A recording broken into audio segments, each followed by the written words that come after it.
And what have you been hearing from the citizens about this guy? Normal citizens, we don't want this guy here in Guatemala.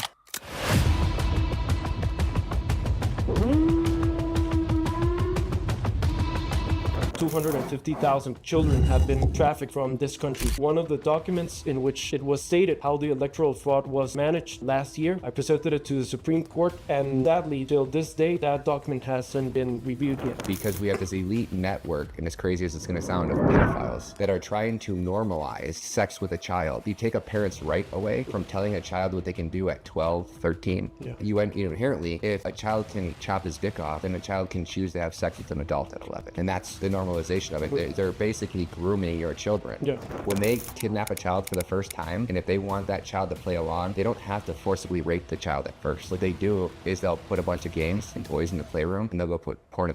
To the citizens of Guatemala, that's coming from the West. That is the United States that is forcing that agenda upon the rest of the world. I've been trying to introduce the idea that they really have no specific agenda by themselves. They have an international agenda. The 2030 agenda. You have to read the small words. You have to read the small lines to understand really what's behind all that stuff. The real 2030 agenda. Because that's the destruction of society, family, and life itself. You can remember your country's past presidential Democratic nominee, but you can remember what she said on her speeches. She said, we have to reduce population. When we invest in clean energy and electric vehicles and reduce population, it has to be said that the US government has been installing pressure in Guatemalan citizens to hush what we know. 212,000 children. Do you know how hard it is to hide it, two, let alone one? So how do you ban 212,000 children out of a country? The only way is by a actual military style operation. The machine has to be so well oiled and so well funded and so well designed, which means that they either have specific tunnels that are out of Guatemala, so you're not going over a border, or they have an ability to get these children on flights and fly them out because the pilots are bought off, the military is bought off, whoever is bought off in that operation. Yeah. Can you walk me through the process of how your elections are rigged and why you're saying they are rigged?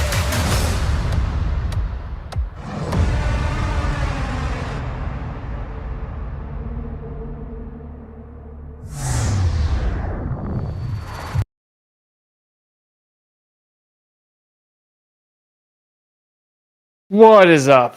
All right, how's it going? Exciting show today. I'm pumped. Got the homie to come on and talk about his new films.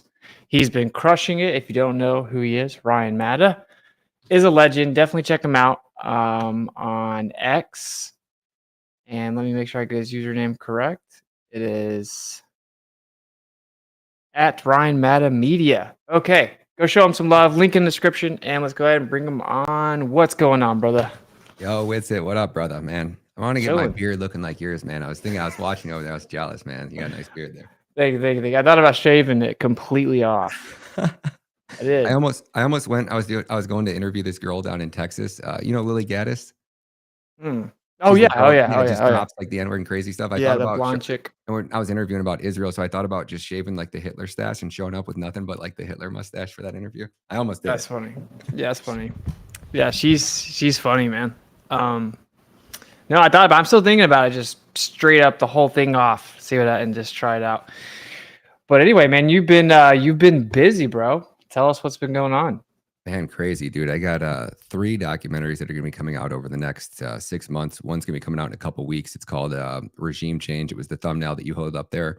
So when I was making the Operation Amber Alert Guatemala documentary, there's like 2 parts of that story, right? Part of it is the crazy amount of children that have been trafficked out of the country.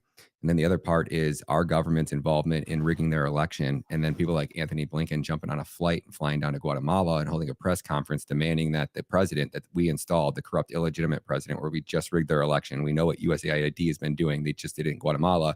And then Blinken flies on a flight, holds a press conference, and basically tells the president of El Salvador or of Guatemala that he's proud of his anti-corruption campaign. And his anti-corruption campaign is basically he ran his entire political campaign on I'm going to get this attorney general fired.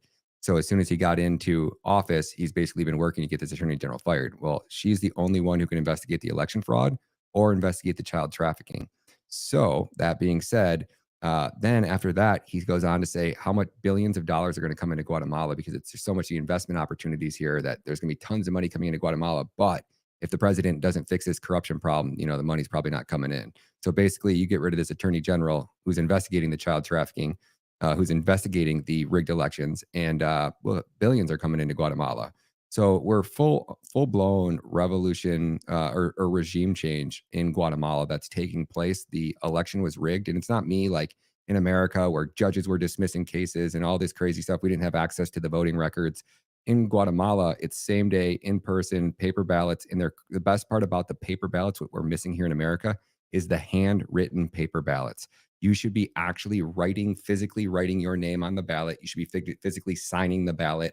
And then that ballot should be physically uploaded to some type of software where all seeing it in real time. So you have the ability to go in there and verify that you voted, how you voted, who you voted for, and you could see it up there on the actual database. Theirs isn't the actual individual person's ballots that's uploaded to the cloud. Theirs is the tally. So how in Guatemala it works is they have in-person voting. So they have 21,000 polling locations across the country. It's only 15 million people. So 21,000, and each voting location has a table. And in the table, like let's say that this is the table, right? Inside the table, there's like there's 5 slots, right? Like if you were to just drop a sheet of paper and it would fall into a slot in the table. And the 5 slots are because when you go into the voting booth, you get like a packet and there's 5 pages. The first page is the president, vice president. The next page is Congress. The next page is judges, city officials, Supreme Court, whatever they are. So each slot in the table, you go to the table and you rip off page 1, drop it in slot 1, slot 2, slot 3. And then at the end, there's 3 people that work at the polling booth. So you have a president, a vice president, basically like a secretary. And these are the people that are sitting at that table. They're all trained by the government of Guatemala 2 weeks prior to going and doing the elections on the protocols, to signing the documents on everything. So everybody's very aware of the process that they have to follow and how the process is to be followed, right? So everybody drops in their ballots. And then at the end of the day, they lift up the table and they're in clear bags. So it's just a flat table, like a brick, like a wood table. And then below it's a ginormous clear plastic bag. So all of as you submit your ballot, it's falling into a clear plastic bag. Everybody can see the table that walks into the polling location. So the odds of cheating or fraudulent ballots in there, it's absolutely impossible. Okay. And then all these get uploaded to a cloud system. And with these tablets that are being filled out by the 3 people at the table, at the end at 6 o'clock, there's poll watchers. They lift up the table, dump all the ballots out on the table, and they're tallying them in real time in front of everybody. So you can see that, okay, yep, we had 51 voted for Donald Trump, 35 voted for Kamala Harris. See it? And then they upload it to a cloud. The tallies are uploaded to the cloud. When they upload that tally sheet, right, there's 14 requirements. So you have 3 people at the table. Each person that's present at the table, the supervisors, have to sign this signature on this sheet, right? They also have to stamp it with a seal that certifies that it's legit. And there's 14 things that they have to follow. If any one of those is not followed, if a ballot's filled out fraudulently or there's scribbles on it or anything that makes it void, that's considered a fraudulent or a void ballot. Those are all uploaded to the cloud. So it's their Supreme Court's job, their electoral college, to go at the very end and certify the election. So they're supposed to review all of those, fill out sheets to determine if they're legit or not. And if they're legit, they go into a spreadsheet and it keeps track of everything. 95.28% of their ballots were fraudulent. Wow. And by Guatemalan election laws, if 33% or more are fraudulent, it's the electoral college job to not certify the election and to send it back to basically like a spin-off election, and they have to redo the election. Mhm. Well, none of that happened, right? And obviously they Yeah. just, our government, USAID, did what they did. And so like now that you understand that the election fraud happens, you have to understand how we got to a point of election fraud, right? So this is why I call it regime change, because over the last 60 years since the creation of USAID, the United States government has been involved in overthrowing 90 governments. That's just what we openly know about and is absolutely provable. In the last 10 years, it's been like 15, like Haiti, Guatemala, Venezuela, El Salvador. I mean, you just go on and on and on. So our government is actively involved in it. We're now pulling back the sheet behind USAID and realizing that we're giving USAID money and it's not going for any type of aid, right? It's not going to help anybody. It's literally going to build out networks of NGOs that carry out this globalistic agenda and fund media outlets all over the world. That we're funding Reuters, the New York Times, ABC, CNN, all of them, that were literally amplifying the message of we hate white people, Americans are the enemy, blah, blah, blah, blah, blah. This is all getting funded with our tax. They're literally funding our own demise. So right now, what's unique about Guatemala is for once, we've caught them red-handed. It's happening in real time. And it was Mark Rubio, right, who after this election took place and the attorney general started to investigate the election fraud, Anthony Blinken's the one who went and suspended the visas. So in order for the attorney general to investigate the election fraud, she can't just open a case. When you're talking about election fraud, because it involves the electoral college, you have to go through a process that gets approved by Congress. So she can't even start an investigation. People can bring her evidence, and then she has to take those complaints that are actually filed by independent citizens and present them to Congress. And then Congress has to review that and decide if there's enough evidence for her to continue the investigation. So she presents it to Congress. Congress, 108 out of 160 members of Congress go, yes, this is fraud. We want the attorney general to investigate. She goes and opens the investigation. The next week, Anthony Blinken goes and suspends the visas of 128 members of Congress who voted and gave her the authority to basically investigate that election. So they not only did he suspend the visas, because we have something called like the Magnitsky Act, and there's another act that we have, which basically means that anybody in our State Department can go, yeah, let's say you're from Guatemala. Witsit, you're from Guatemala. We think you're involved with some money laundering. We think. We have no proof. We have submitted no document, but because we think it, we're going to put you on the Magnitsky Act. We're going to put you on the Magnitsky list or the whatever list it is. And then once you're on that list, it automatically removes your visa.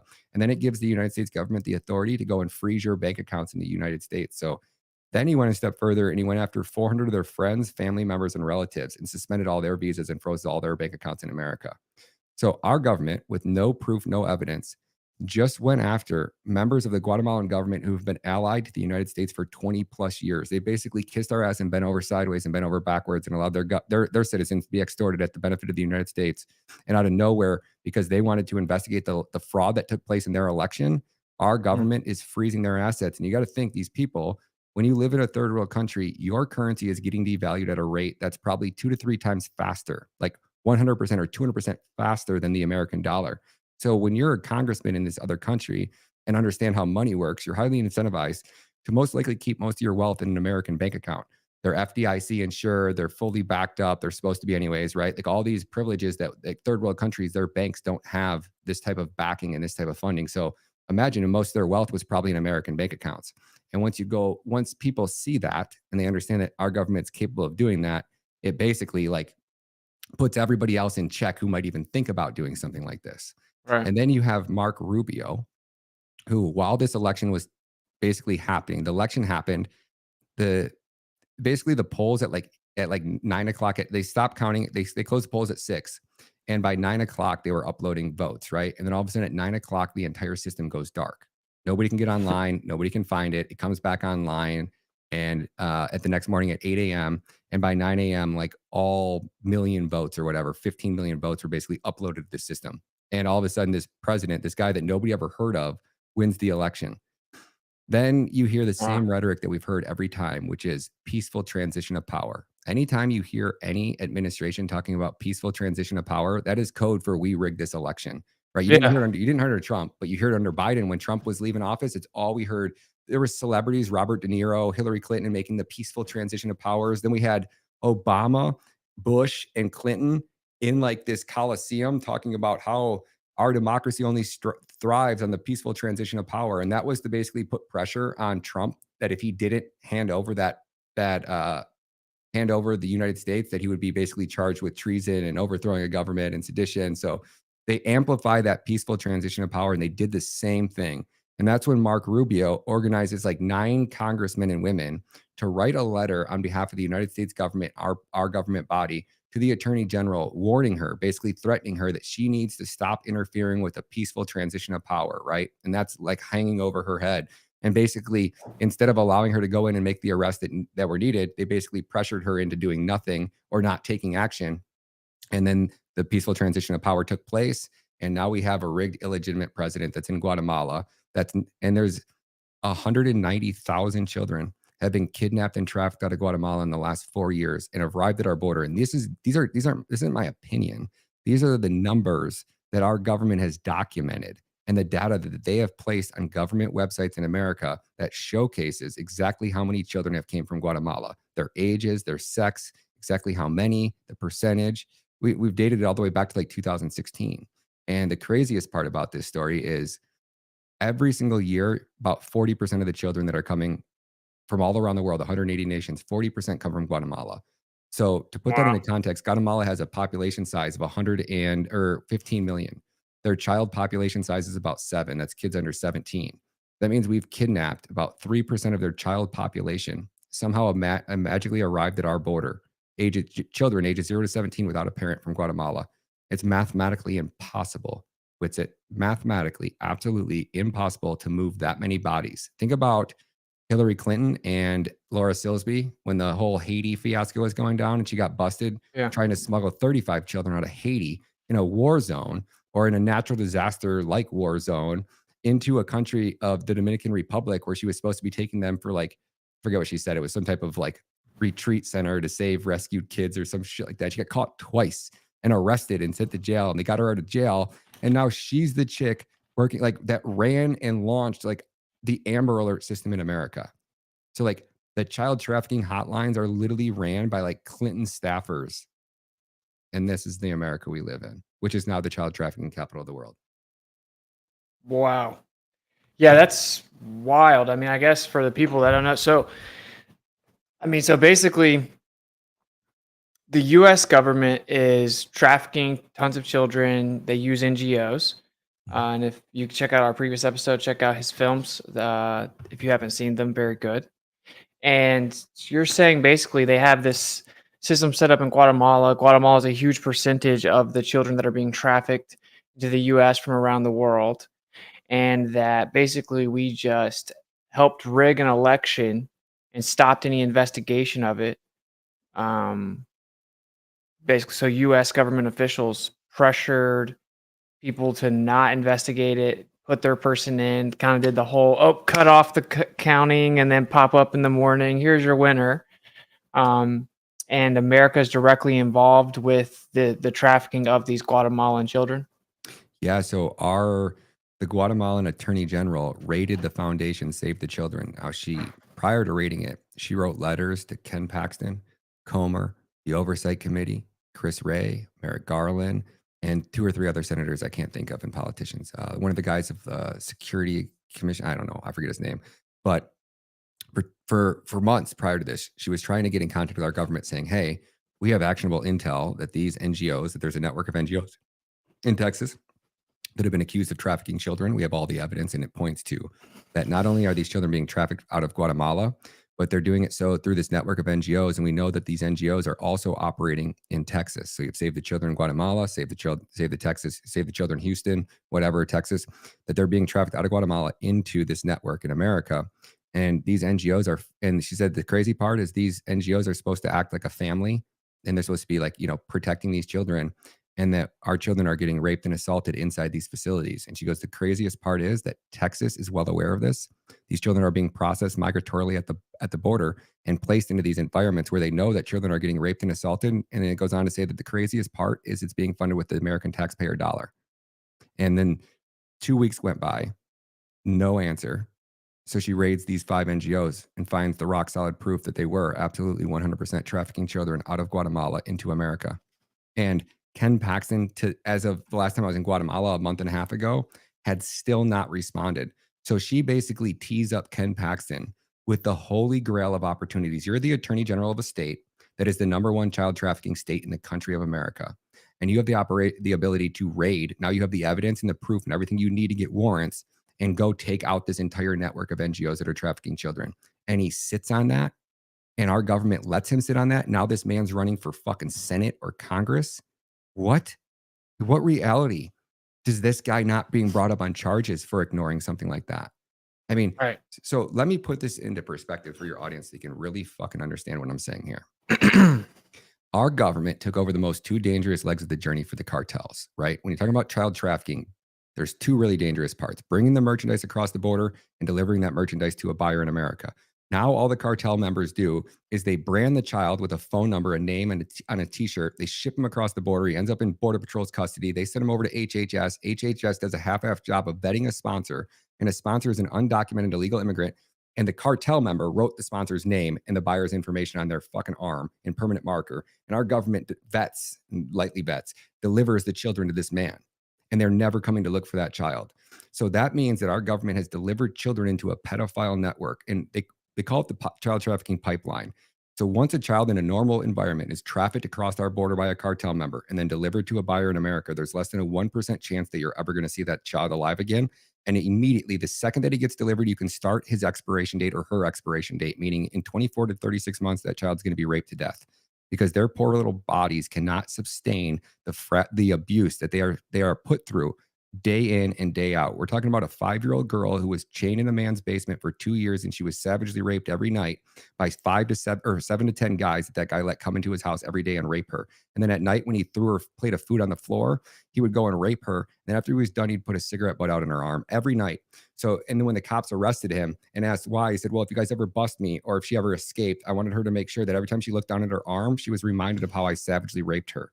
And this girl's arms were covered, and I mean covered in fucking cigarette butt burns. How many times she was raped by that guy? I mean, hundreds, thousands of times. So that's the environment that our government, and these are girls that have been rescued from this environment, right? We have children that are showing up at orphanages, at police stations. These are migrant children who are escaping from these houses. And like our government's like not helping them. They're not contacting the place they were last seen at. Like, it's insane. So that means that on January 1st of 2021, Joe Biden takes office, right? By March 31st, 60 or 70 days later, they have openly admitted to losing 20,000 children, 20,000 migrant children delivered in this network of pedophiles that we cannot locate the child or the adult that we delivered him to. We can't locate the adult that we vetted and authorized the delivery of a migrant child into this network. So we know we had a whistleblower come forward with addresses, 8,000 addresses. We got through the first like 100. There was 4 strip clubs where children were delivered to. There was one apartment complex where we delivered 500 children to one apartment complex that only has 50 units. Do the math on that. It's about 7 to 8 children per bedroom. Impossible, right? So we know that these children are being trafficked, and we know our government was aware of it and they did nothing to stop it. That means that all 20,000 of those children, based off of FBI data and statistics about how often children survive and live in these type of environments, you can assume that 99% of those children have been raped to death. That gives you a number. The day one that Trump started, 87,500 of the 350,000 children have been raped to death in this network.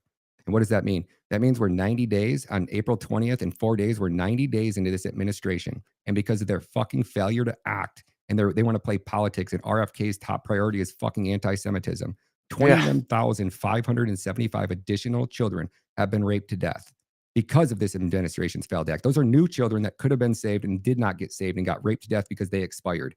Now, you tell me, Witsit, how much more time should we give Pam Bondi, Kash Patel, RFK? Because if you can tell me the amount of time we should give them, I will tell you the amount of children that will be raped to death. So you justify and tell me how many children you're okay with being raped to death, and I will tell you how much more time we should give Pam Bondi and Kash Patel. And it's that fucking simple. Dude, that's what I mean. That's some crazy stuff. This is obviously very intense too, to hear stuff like that. Yeah, it's just such a trip. They're not doing anything. And so obviously I would say no surprise, because I think it's all a show. But I think that Trump still is he's in the play, and he's supposed to look like he's doing something. So it is perplexing. Because that's wild. They're not stopping the human trafficking just straight up. They're just not doing it at all. Really. So what's up with that? How could anyone spin that? And I will say real fast on the RFK thing, they obviously have stuff on this guy, right? Because I mean, he went as far as to bump 180 on measles. He wrote an entire book about it. So, he is 100% being controlled. And I'm guessing maybe all of these people kind of just are being controlled maybe by the people that are trafficking the children. Yeah. Yeah, 100%. Give me 2 seconds. I just got to grab a water. It's outside my door, and I'll be right back. So yeah, I don't know if you guys know. So if you go check out his previous film as well, right? You have Trafficked and Treason, I believe. I don't want to miss saying the names, but go check it out. And we have this huge problem where NGOs, for those who are not aware of it, like non-governmental organizations that are getting tons of money from the government, and they're being used to basically traffic and smuggle an insane amount of children. Then they're being, put into foster care or whatever, some type of housing, quote unquote, and they're actually just being trafficked, not kept up with, and lost, admittedly hundreds of thousands lost. And then the Trump admin comes in and doesn't do anything for like 4 months. This big home run, AG, we're going to drain the swamp. This is the time. We're going to crack down all the crime. We're going to save the children. We're going to wrap up the border. And so we're not seeing anything done about these children. Children are still being trafficked. Yeah, so I will give Trump credit, right? So when Trump left last administration, right, he handed over the most secure border in U.S. history. The number of migrant children being brought to our border was at an all-time low.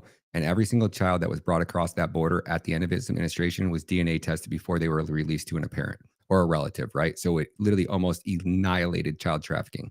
So January 1st, or the month of January of 2025, the Biden administration had delivered 5,151 migrant children into this network of pedophiles. And if I go back to December, it's 5,390, November, 5,347, 5,111. Okay, so the average of those numbers gives you a number of delivering about 179 children per day into this network of pedophiles. Trump's first month in office, that number goes from 5,151 down to 1,858. That's a decrease in the amount of children that are being delivered into this pedophile network by 64%. By March, it gets down to 343. That's 93%. So Trump decreased the amount of children being trafficked into this country by 93% in 2 months. That's fucking huge. You can't understate that. Now, the most important policy decision and change in this entire administration was the re-implementation of DNA testing. Now, all I can see is the actual active or deactivated, or I guess rescinded or active status of these policies that are on HHS's website. So on March 14th of 2025, DNA testing, it says DNA testing expansion PDF and DNA testing sheet, and it says active. I assume that means that this policy has been re-implemented and that we're no longer allowing children to be released with adults, because the numbers that I'm giving you are the numbers of children that have actually been released to an adult. So out of that 340, I could assume maybe half of them have been delivered into this network of pedophiles, because it didn't start till March 14th. But moving forward at this rate of decline, there should be literally like 50 to 100 maybe at best, and those all should be released to parents, right? Now, that doesn't account for, still doesn't justify. Like, you are fixing the problem that was causing this epidemic, Right. but the epidemic already took place, and these innocent children are still. Like, go get the kids. Go get the fucking kids, right? And go like, get them. Yeah. Go, well, he's only been in office for 90 days. And I said, guys, at this point of the Biden administration, they had arrested 400 January 6ers. They had indicted President Trump. They had indicted, they brought charges against Bannon and Peter Navarro. When the FBI wants to move fucking quick, they move fucking quick. And now Trump was well fucking aware of this problem. So like, people go, what would you do, Ryan? Well, if I was Trump 6 months leading up to this election, I would have made a deal with whatever fucking scumbag Israeli billionaire that would give me $100 million. And I would tell them, give me $100 million today, build these facilities. I need a network that can house 200,000 fucking migrant children that we're going to go rescue. And within the first day of my administration, I'm going to bring you back 20% return on investment. You go build out this network at speed, at scale. So that way, when I take off as day one, we're kicking down fucking doors and we're saving these kids. And that's exactly what I would have did. I would have brought back all of our troops that are in these third world countries and these hellholes, and that we don't need to be in fighting these endless wars, defending other people's borders. I would have brought them home, and I would have created a personal task force, because the president has the authority to create a task force that only responds to him. It might be a temporary thing. I think you can only do it for a year. But I would have brought our troops home, and I would have said, oh, you got a year left in military service. You can turn over your basically military badge, and we'll give you this temporary thing, which is going to give you credit towards your military completion. So if you got a year left to serve in the service, come work for this government agency, this elite task force. We'll give you credit towards your military. And I would brought all of our boys home. I would have put them into a 30-day accelerated academy. Like the FBI has an academy, the Border Patrol has an academy. They all have academies. And Baz was willing to put together a 30-day academy, which would have taken you from zero to child trafficking hunting expert in 30 days. And I would have trained about 10,000 men. And then after I trained those men, I would have let them go hunt. And I would have put out the message. I would have had, first thing I would have did is I would have brought Christy Noem's ass, the useless bimbo that has zero qualification to be a Border Patrol agent, pointing AR-15s at dudes' heads. And I would have fired her. Then the next thing I would have did, I was replaced her with a man like JJ Carroll. And then I would have let JJ Carroll hold these press conferences and these meetings. And I would say, listen, you're a trafficker, you're a human smuggler, you're a pedophile, and you have a migrant child in your possession that you have never been DNA tested to prove that you're their father. You have 72 hours. You have 7 days to turn those child in. You can drop them off at a police station, a fire department, a hospital, a school, or whatever. And you have the time that you drop that child off until we find you, right? And we're going to be hunting immediately. But I'm going to give you a head start. If you're willing to turn that child over so we can get him back home safe, I will give you the benefit of the doubt that you get a head start before we start hunting you. And we're coming for you. And then the first one I found, the first pedophile I found that had child porn and filmed himself raping one of these children, I would expedite his prosecution, and I would lynch him up in the town square publicly and hang him in front of everybody. And then I would have JJ Carroll sending a message out to every other human trafficker that still hasn't came in and got DNA tested saying, you're next. We're coming for you.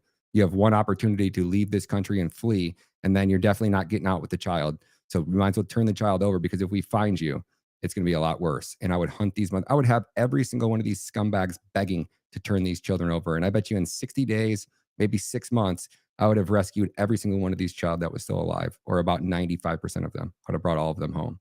And then I would have had to figure out, how am I going to tell their parents that we took possession of your child and delivered him into a pedophile network that let him get raped over and over again? The lawsuits that should come from this, from these 350,000 children and their parents, the ones that didn't sell them, should be enough to bankrupt our country for fucking generations. If Alex Jones got the parents of Sandy Hook got a word of $1 billion because of some words Alex Jones said, what do you think should be the payment to the parents whose children got raped inside a Southwest Key Programs facility that was funded by our government? And then after children were getting raped, and after the DOJ had a lawsuit against Southwest Key Programs, our Republicans in office decided to funnel another $1.9 billion into their organization. What do you think those parents would get? Dude, it's so crazy. I totally resonate with your passion on this, because it's got to be one of the most important things, right? I mean, standing up for the defenseless, defending the defenseless, right? I mean, all the way from abortion all the way up to children. And this is probably the most egregious thing that you could possibly even imagine happening on this earth. And dude, you just spitballed some ideas of how they could have facilitated it. And that's cool that you said, I guess you knew someone that even put together this like a course, an expedited course. Mm-hmm. There's 1,000 ways they could have done it, bro. There's 1,000 things they could have done. Literally 0% chance anyone can make an excuse about how long they've been in there. You just immediately start tracking them down. We have ample resources. So it's not being prioritized. I mean, there is just no way it's like not known about. There's no way that it's been just completely overlooked. How would that not be a priority? Like, I don't know. I'm just not buying it. To me, it's like there's something else going on. I could be wrong, I guess, but there's cutbacks. Those children are going to important people that are going to keep getting them, or something that has a stranglehold, on whatever admin there is. Witsit, you couldn't be more right. I know you don't watch a lot of Trump's shit, but I could put together probably a compilation of 1 minute long of every rally that Trump was at where he talked about, or every news conference. First it was 85,000, then it was 320, then it was 300,000, then it was 325,000, then it was 340,000, right?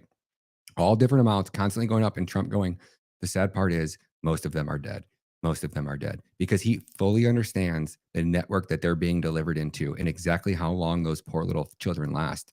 They were so well aware of this. He made a promise on Fox News that he would go and rescue and figure out what happened to these children. He promised it. He said, yeah, why wouldn't I do that? Why? I mean, it's just kind of almost a stupid question. Why would you ask that? Of course, I'm going to go find these children.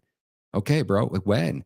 And what's crazy about it, it was the most embarrassing thing outside of the Epstein minors was when they told us that it was like the first week of his administration, Trump already located 70,000 children. They fucking located, bro.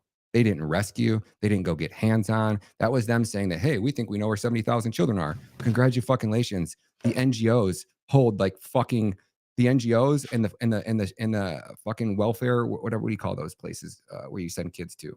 Oh, fuck. Not CPS, but like like an orphanage? Yeah, an orphanage, shelters. And the NGOs, like, they'll hold 50,000 of them. Oh, good job. And then the other 20,000 are the ones that probably went to parents, right?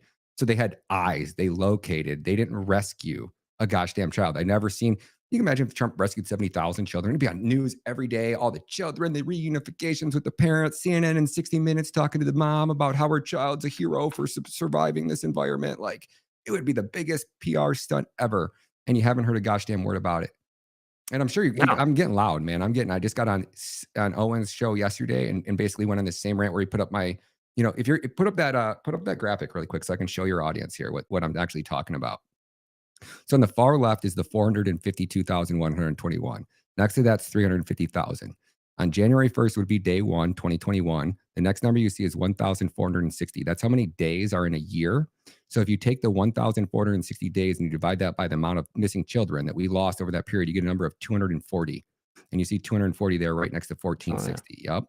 So Okay. that 240 children is how many children our government was delivering per day, right? Per day. So to the right at that rate, right, is 21,575. It's the first orange box in the top left there. Yeah. That is the amount of migrant children that have hit their expiration date, meaning have gotten raped to death just since the Trump administration has taken office. Down below it is the total number out of the 350,000 in a good case. So if the child has a 3-year expiration date, a 36-month expiration date, there's roughly only 109,075 children dead.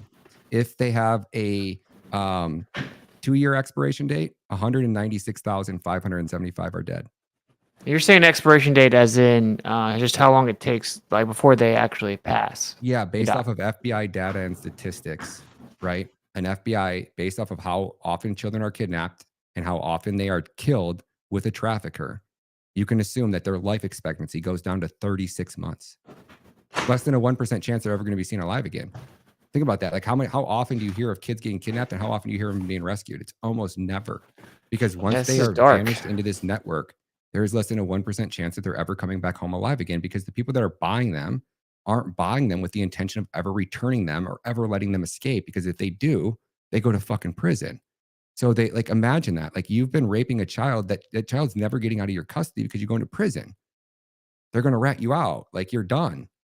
And then if it's a girl and she's 12 or 11, you can technically impregnate her, let her have the fucking child, and then now you have 2 kids. So this And- is crazy. This is The darkest shit in the world, dude. it is, bro. It is. How is this not headline news every day? And you watch Fox News and like Peter Ducey, like walking around New York, hey, do you use Old Spice or Sure Stick as deodorant? Like, we're going to do a 5-minute segment on what type of deodorant men use in New York City. Yeah, it's there's got to be something going on, right? Like, there's a reason why they're not tracking them down. I mean, there has to be. There's a question that's relevant, I guess. Well, wasn't Tom Holman's job to lock down the border, deport the illegals, and find the children? Is he not doing that? Or are they at least doing better than pedo Biden? Serious question. Yeah, I mean, they're doing better than pedo Biden, and the border is shut down. It's the most secure border. They've implemented DNA testing, and it looks like they've completely eradicated this funnel of children that's just being delivered into this pipeline. So yeah, they are. I'm not gonna, just because I don't like them and disagree with them doesn't mean I'm not gonna, call balls and strikes. He's done a lot of good for shutting that border down. But again, I ask you the question. You tell me how much longer we should wait, how much more time we should give them, and I will tell you the amount of children that will be raped in that period. So you tell me how many children you're okay with being raped to death, and I'll tell you how much longer we can give them. Give me a number.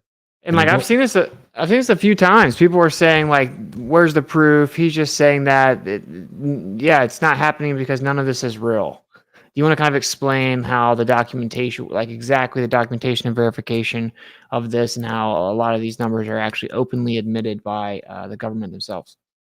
Yeah, I mean, so Anthony Aguero, or Anthony Rubin from Muckrakers, got his hands on the list of that list of 8,000 addresses, and they went door to door. And you should see some of these abandoned houses that children were delivered to. We have HHS whistleblowers that worked on the inside that have brought internal documents. One of them was able to leave because she was from a different government organization.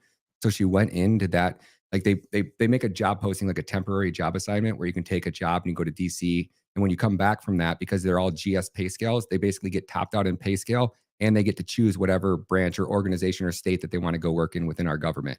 So they took this temporary assignment at the Pomona Fairgrounds. This is a migrant intake facility. And when Tara was brought over, they gave all of the employees laptops, but Tara had hers from her other government organization they let her take with her. So she was using her own personal computer. So when she left, they couldn't take that from her because it was her personal computer, and all of the information and data was on there. So she comes out with all these internal documents, addresses where the kids were delivered to, and the whistleblowers inside had access to the databases.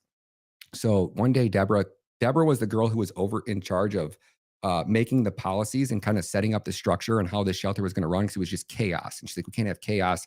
Her job was processes within, I forget what organization she came from, but hers was basically building processes for our government to make things more efficient and streamlined.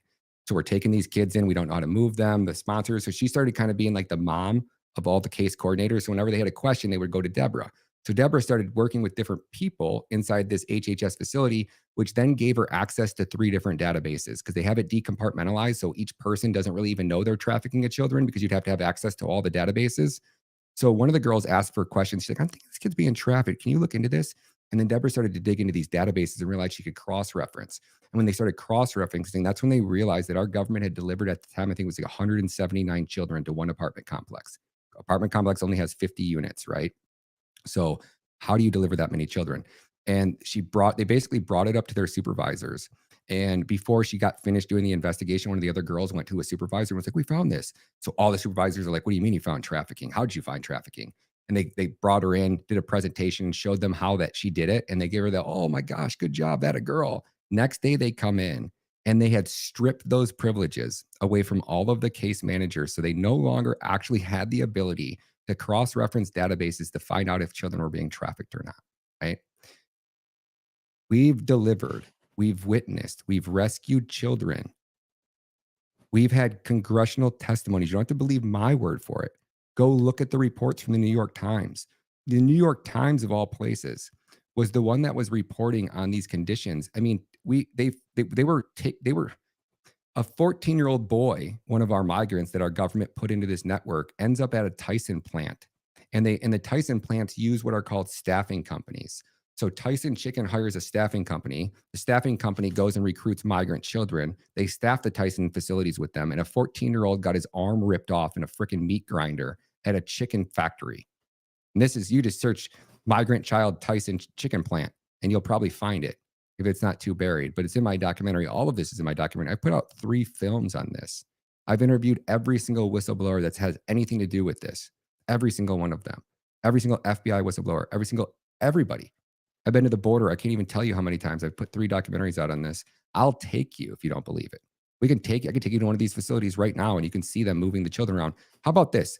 Go on to the DOJ's lawsuit. Let me just send this one to you. Yeah, okay. This is the best way to do it. All right. Give me 30 seconds. I'm going to shoot this over to you over on, can you take it on X or you got Signal on your laptop or your computer now? Yeah, I got both.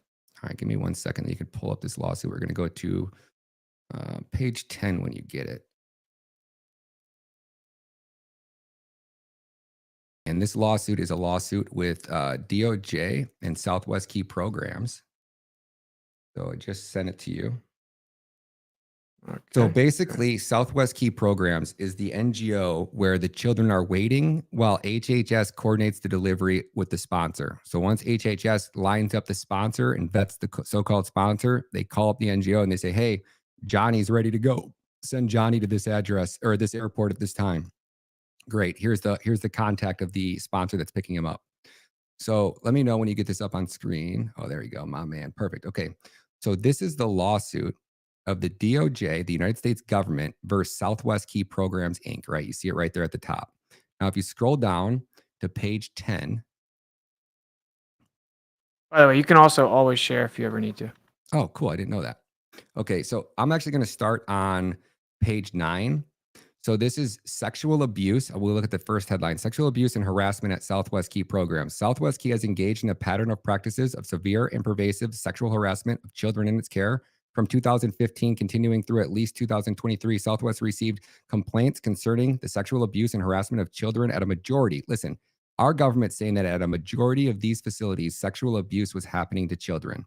Southwest Key failed to follow its own policies in preventing, deterring, responding to the sexual abuse and harassment of likewise failed to consistently follow ORR's Office of Refugee Resettlement policies to prevent, deter, and respond to the sexual abuse and harassment in its shelters, despite ORR having issued multiple corrective actions, right? Now we're going to go down to page 10, and we're going to start at the top. Since 2015, at least multiple Southwest... Yeah.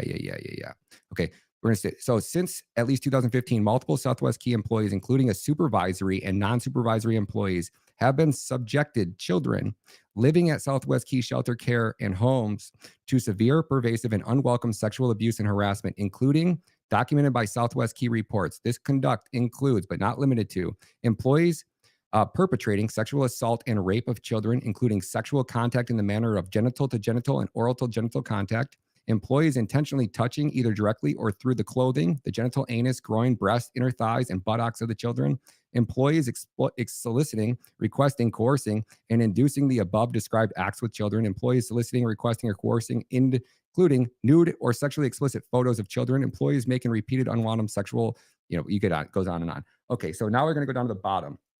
Reported accounts of sexual abuse and sexual harassment. This is still page 10 at the bottom, number 40.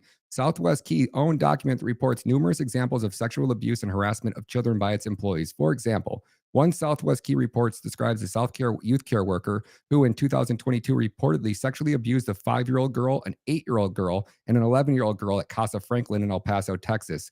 The 8-year-old girl disclosed that the youth care worker repeatedly entered their bedroom in the middle of the night to touch their private areas. He even threatened to kill their families if they disclosed the abuse. Another Southwest Key report describes a Southwest Key shift worker, supervisory employee who in 2019 repeatedly raped, abused, and threatened a teenage girl through hunter shelter stay at Casa Montezuma in Channelview, Texas. The child reported the abuse by passing a note to her teacher one day that she knew the shift leader was out of the country on vacation. Her note stated that the shift leader was having sex with her at the shelter and threatening her to remain silent. She wrote in Spanish, which translated to, "He can do whatever he wants because he's the shift leader. He's the boss."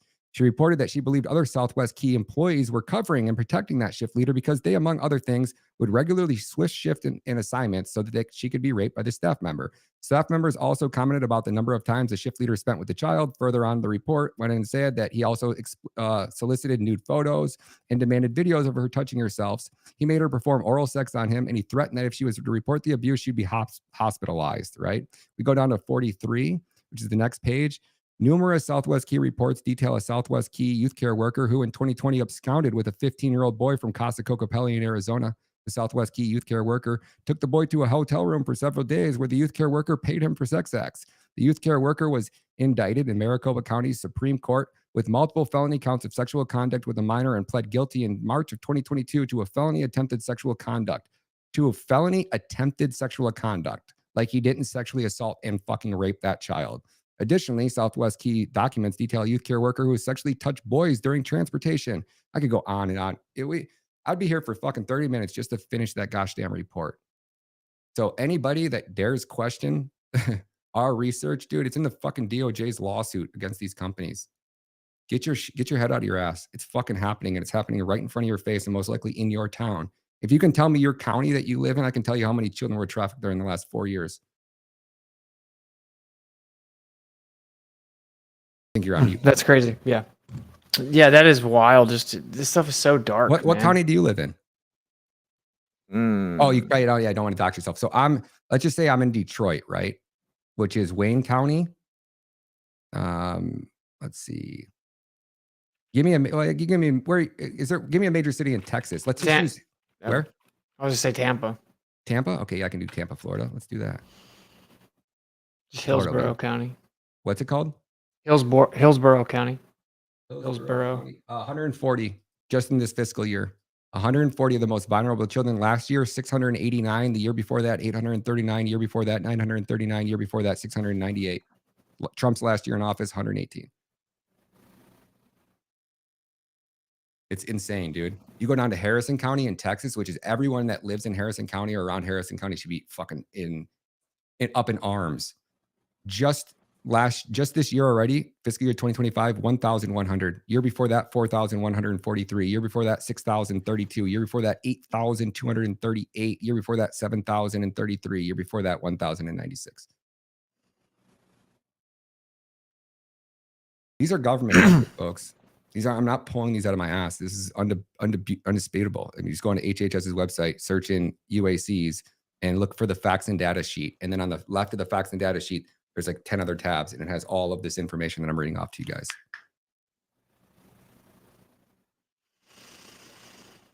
It's crazy. It's intense, bro.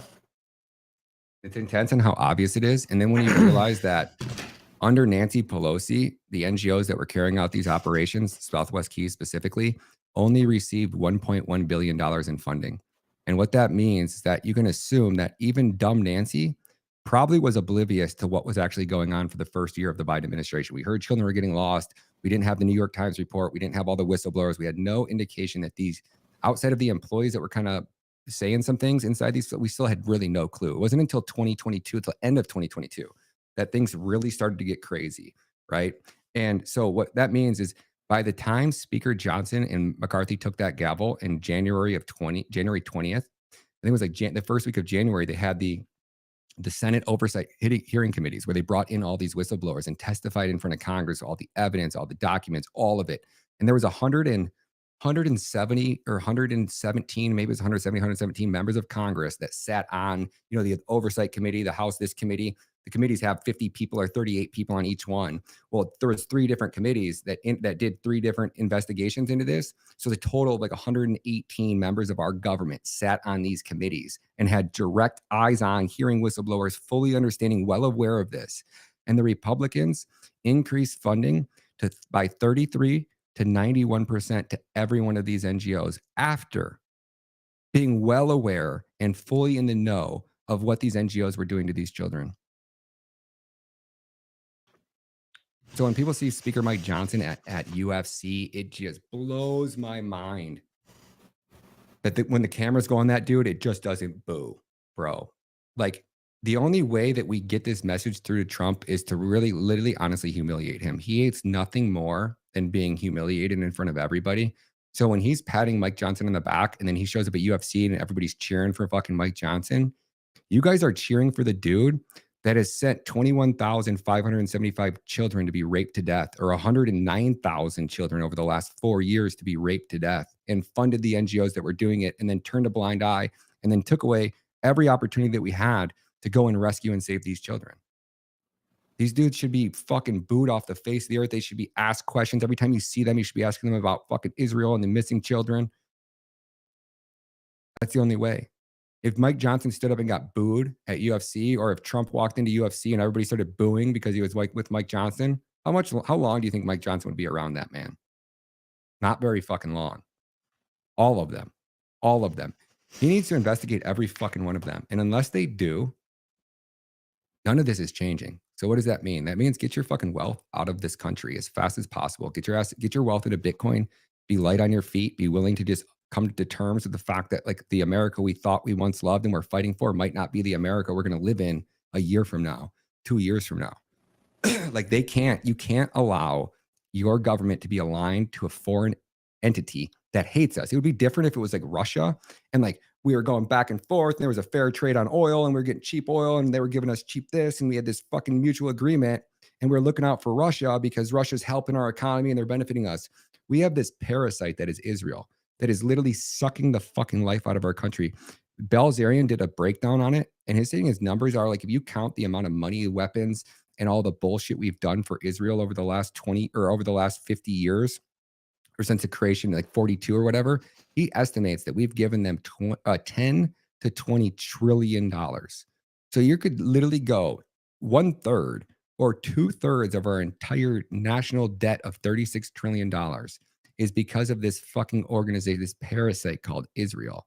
And they just live, they're like a giant tumor. AIPAC is a giant tumor growing on the back of every American citizen. And it doesn't get any smaller. And it thrives. A parasite thrives by killing its host. So we literally have this parasite that's leached onto the back of America. And it will kill us, guys. It is going to fucking kill our country. It doesn't matter if Trump's in office. You can't have a country that hates you and controls your government, because they're never doing what's in the best interest of you. They're doing what's in the best interest of everybody else, or themselves, I mean. And that's what we have here with this AIPAC apparatus. That's going to lead us in my next documentary coming out soon. I guess I'm just all around so baffled. I don't even understand, because this was even kind of mainstreamish, right? I mean, like the numbers under the Biden admin about how many children were missing. Like, I guess even like mainstream numbers at times or news. And so then they just swoop in and don't go get them. I don't get that, right? I mean, I will say I do know that the whole partisan political game works so well, right? That there's a ton of people that are just like, die hard Trump, die hard whatever, and they're just going to turn their head to whatever. Like, they're not even going to always make excuses. But so maybe that's how they get away with it, is just don't talk about it, and I don't know. I think that you can beat around the bush in every argument, except for the one that I've just recently made. And that just, I think, just got me invited back on. So I was on Owen yesterday, and I just got a text message from his team right before we came on saying that Alex Jones wants you back on next week on his show this time. So they're going to give me the sounding board to fucking put this out there. And Jones has a direct ear to Trump. And if he's not paying attention, when somebody says that you're responsible for raping children to death because of your failure to act, like you can't spin that, dude. There is no, these are their numbers. This is their data. This is based off of statistics that the FBI provides for us. So I'm really literally reciting you their own data, their own numbers, and their own statistics that I'm using to figure out these numbers, right? You can't argue with that. There's no justification for waiting when children are being raped to death, right? Like, so there's no way to spin this argument. I have you locked fucking in my sights, and you're going to tell me how many children you are okay with being raped to death, and I will tell you how much longer we can wait, okay? And if there's no, how do you argue with that? Maybe you could come up with something that I don't know, so I should be ready for it, but I don't know how anybody could justify that. No, that's fire that you're jumping on there, though. I did see a little glimpse of you talking to Owen. I was trying to find a picture of the documentary, and it popped up on X. Talked to him yesterday, yeah. Yeah, man. And the globalists didn't do this, right? There's no A globalist cabal. It's Alejandro Mayorkas, Xavier Becerra, Robin Marcos, all just happen to be Jewish, right? And it's crazy how that works. And then, you know, it's the crazy part is when we start following the money and you go to these NGOs, right? Well, who's running the NGOs? Yes, you have a CEO, which Ainzel, whatever his name of the Southwest Key Programs one, he's sitting on like a $1.1 million salary a year. And then on there, you have a board of directors under the CEOs. There's probably 8 people on the board of directors. And you're going to start to find out, like, we should really start looking into these people that are on the board of directors, because these are the ones that are getting the $500,000 a year salaries, you know, the $700,000 a year salaries, the $1 million a year salaries, and there's 8 of them. So they take a big chunk of this money and it goes right into their bank account. You're going to find a lot of these people came right out of our government. There are a lot of government employees. I think you're going to find out that a lot of them are Jewish or related to a Jew, right? It's a brother, a cousin, a family member, a relative, that somehow, right? Because that's where all the money is going from these. Those are the people that are really, really profiting from this. And it's like, I think it's probably so dark. I think a lot of the children, obviously we know about like the WikiLeaks, right? And getting a little glimpse into these elites and them sourcing children.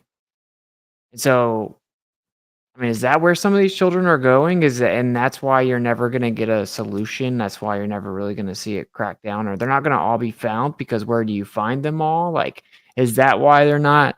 You know, because if we're talking about like that dark side of the coin, what they do with the children and the you know, SRA, like the ritualistic abuse and all that crazy dark stuff with children.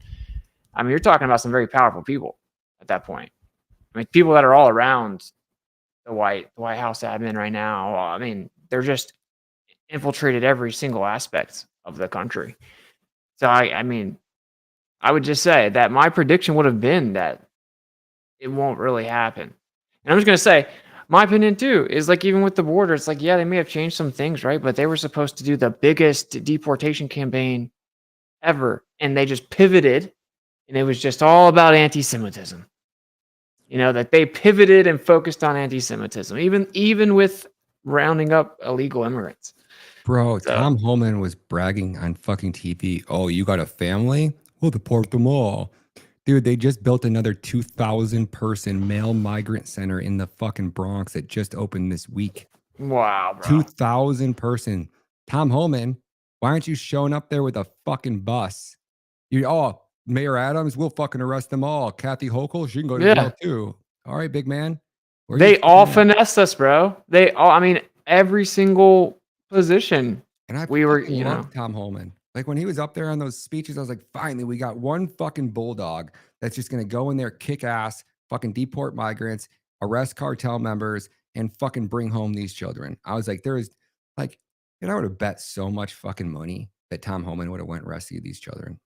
I'd be home. You know what's so crazy, man? Let's just call it like it is. I mean, obviously, Adelson gives $100 million. The funding is right up in this little nefarious group that pops up everywhere, and right up in bed with Israel. And so, you know, I mean, if you just put one and one together, it kind of makes sense that some of this stuff isn't happening. because they did the major demographic shift. They want that to happen. They wanted the borders to get flooded. They do this with the children, right? So, yeah. Bro, like at this point, how do you look at it in any other way, right?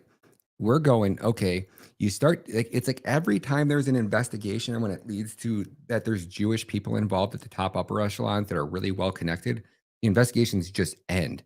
So the only assumption I can make is why we're not going to get these children is because the people at the upper echelons that are running these organizations that will be held accountable are Jewish and directly tied to the most powerful Jewish people in our government and in our country and over in Israel.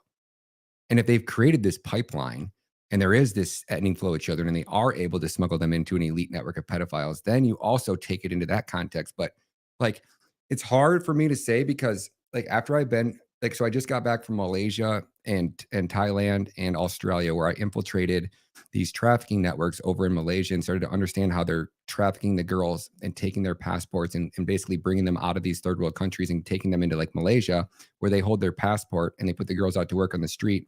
Even though most of the girls I interviewed knew what they were doing when they left Tanzania, like they were told they were going to be a prostitute, but they were okay with it because conditions were so bad in their country. And then once they get to this third world country, they don't really realize that they're going to be basically put into a position where they're not going to be able to make enough money to actually get their freedom. They're constantly going to be having to pay to renew their visa. They're going to have to be constantly paying the madam to get their passport back, and they can barely save or have any extra money. So where I'm going with that is the one thing that you start to realize is that in any country where human trafficking and child trafficking is bad, it's by design. It's because the government wanted it that way, right? They don't want to fix the problem. They don't want to make things better. And our government is directly involved in trafficking children. So I just wouldn't, like, if I was trying to kidnap and traffic children outside of wanting access to white children, which I don't think they're getting by this migrant operation that flooded our borders. I don't think that that's part of the reasoning. It just doesn't seem like the risk versus reward would need to have them here. And like, it seems like it would just be so much more beneficial if you were a politician, you want to go rape and have sex with children, just to go to a country where it's legal or it's not going to be fucking frowned upon. Or you can get children delivered to a fucking hotel room where nobody's looking and nobody's watching, nobody would even know, right? Like you could do all these devious acts and get away with your perversion and weird fucking creepy shit in other countries. Like you don't have to do it here. So doing it in America just doesn't make sense to me. The only thing I can think is it's fucking evil. Like there'd have to be a satanic force, right? Somebody that was worshiping the Talmud and would want to do this to a country. Like you would have to have some sick, evil. Like if Israel owns our politicians and they left our border open and this was like the aftermath of a border open, why wasn't AIPAC lobbying to close our fucking border? They are our greatest ally. Why wasn't AIPAC running campaigns to fucking close the border? They were the ones that were funding all of the woke, all the LGBTQ, all the agendas that we fucking don't want and don't want anything to do with.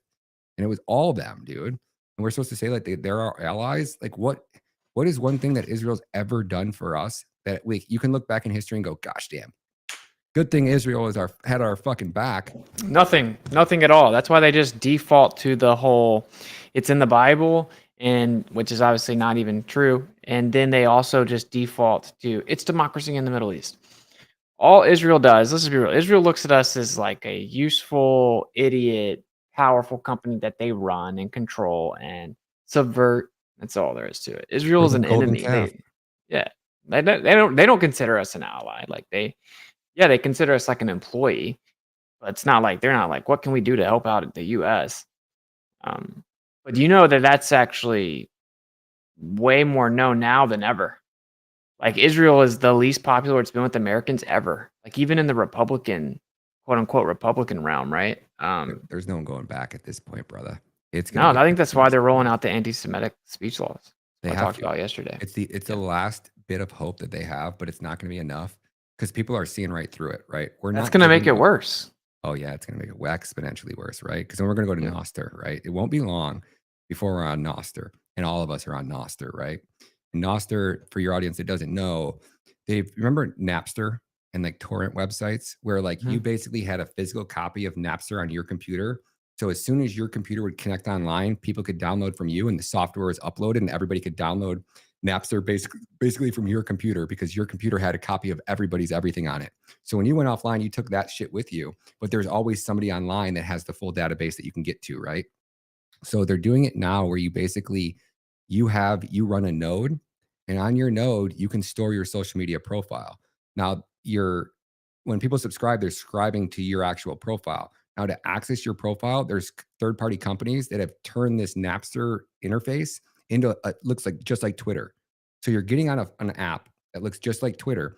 But if Primal decides like, oh, we're not going to let them use Primal, I could just go use like NetX or whatever. Then there's like 30 companies out there that allow you to create an interface, or you just make your fucking own interface and you have it on your phone and it looks just like fucking Twitter, right? The idea is that your social media platform is stored on your server.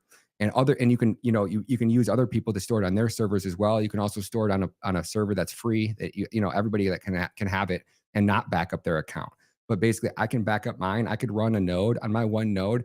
I could have redacted Alex Jones and have like basically a million accounts because it's such a small amount of data that you're actually backing up onto somebody's hard drive.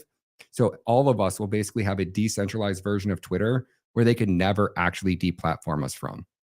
And they could maybe try to regulate the interface apps and usage of some way, but they couldn't stop that. And we've seen with what was that? Was it Red App or Red Note, the Chinese version of TikTok? Yeah. They tried to ban TikTok in America because they said the Chinese was getting our data, and that was a national security threat. So 103 or 113 million Americans in one fucking day in 24 hours downloaded this Chinese app.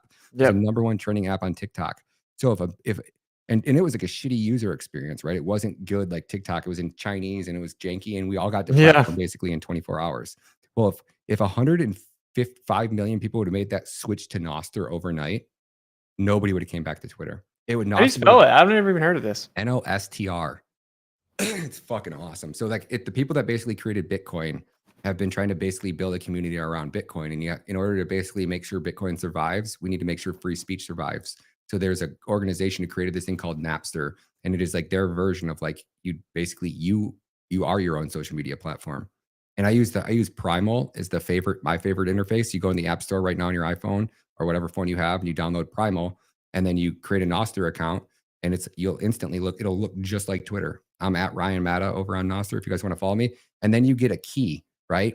So it's like a Bitcoin wallet, right? So you're basically, to get access back to that Twitter, you need the private key, and you're the only one that has the private key. So unless you give your private key to somebody, nobody can get into your social media platform. Now, you delete your phone or whatever, you need your private key to restore back your Nostr account. So it'd be a little bit of a concept for some. Sure, some big accounts are going to fucking lose their keys and fucking be bummed that they're out their account. But if you back it up and you do it right, you're not going to lose your account. You never have to. That is a great premise, though, for sure. Brilliant. If we can get it to stick, and now like the whole Bitcoin community is behind it. So you already have, I forget what the user base is, but it's hundreds of thousands. There's some Bitcoiners that make a living because there's no ads, right? No advertising. It's just sats. So like, and you can tip one sat, right? So like one sat's not even a penny, right? So people will give you like 10 sats for a post. So they see something they like, 10 sats, 5 sats, and eventually, it's just a bunch of people zipping sats everywhere, and you can make a little revenue. And then at that point, you could literally, let's say you had 10,000 or 100,000 followers over there. You could easily then go and sell your show and get sponsors and actually monetize yourself. You don't have to rely on a platform to do it. The algorithm's only putting out content that you like and you want to see. So you're never getting this like convoluted, like echo chamber. A really fucking cool platform, man. That is cool. That's cool. Because there's just not enough people to use it. My posts get no engagement and nobody sees them. But like, as people start to grow on there, as more people of us get on there, I think it's just inevitable that we end up at a platform. If the censorship if they keep demonetizing, they keep going this route, and they really implement anti-Semitism laws, that's exactly what will happen. It'll just be all of the gripers, all of us anti-America or anti-Israel people will jump over there. And that's where you'll go to get free speech. And then once that's known and and then somebody like Candace Owens and Tucker talk about it, you can see 100 million people over there in a day. Yeah, exactly. It just takes a couple people. That is actually pretty cool. It's got a little ostrich as the logo. Mm-hmm. That's the right one. Yeah, I think so. No. Yeah. Cool.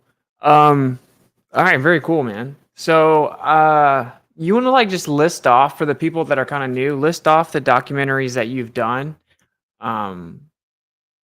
if you want, right? And then and then what's coming up, so they can understand kind of the base premise and your body of work. Because I think that in a world that wasn't so crazy, similar to how Owen said, like you'd be getting a lot of notoriety for these things. I think that your documentaries are really good.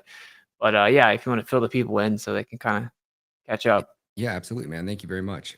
So this is treason.com. You'll find my first two documentaries that I did with my partner, JJ Carroll.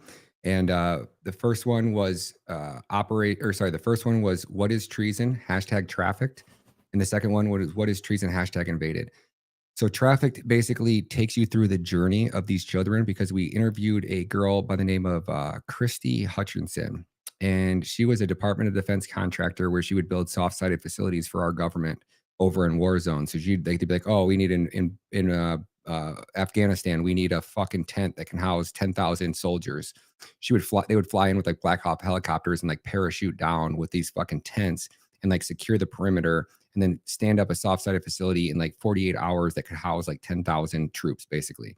So she made a lot of money for herself. And she decided that she had an epiphany from God, and God told her that she wanted to quit her job, leave her business behind, and go drive the southern border and document what she saw with a team of special forces guys. So she took her guys, and these are like Navy SEALs and Rangers, like 12 of them, and they did a tour. They drove the entire Mexico southern border across our entire border and documented what they saw. And they saw the rape trees and the cartels raping children and how they bring these women and children across the desert. And as they're trafficking them, they'll basically find like a waypoint. They'll have like these little huts, and the huts have like 2 cots in them. So the cartel members obviously get the cuts, and the 10 women and children that they're trafficking get chained up to the tree out front. And then the cartel members have their bonfire, get drunk, and they take their turns raping the women and children that are all chained to the tree at night. So we had the journey of these children, of what they're being brought through, crossing the border. We had Border Patrol agents, JJ, explaining what happened at the border. Then they get handed over to HHS, which was Deborah White.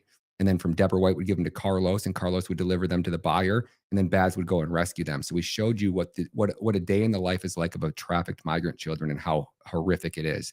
Then we did What is Treason? #Invaded, which was really the reason that we went on that mission in the first place, was to travel across America and go to the epicenters of this invasion and document what we saw. And because we need to get that out before the election, in 2 months, I put out 2 documentaries. My first one was Traffic, that we only had 25 days to edit. And the next one was What Invaded, which only had 30 days to edit. And we just ran out of time with that one. We didn't have Invaded, was probably my least favorite of them. So if you skip one, that's the one I'd probably skip.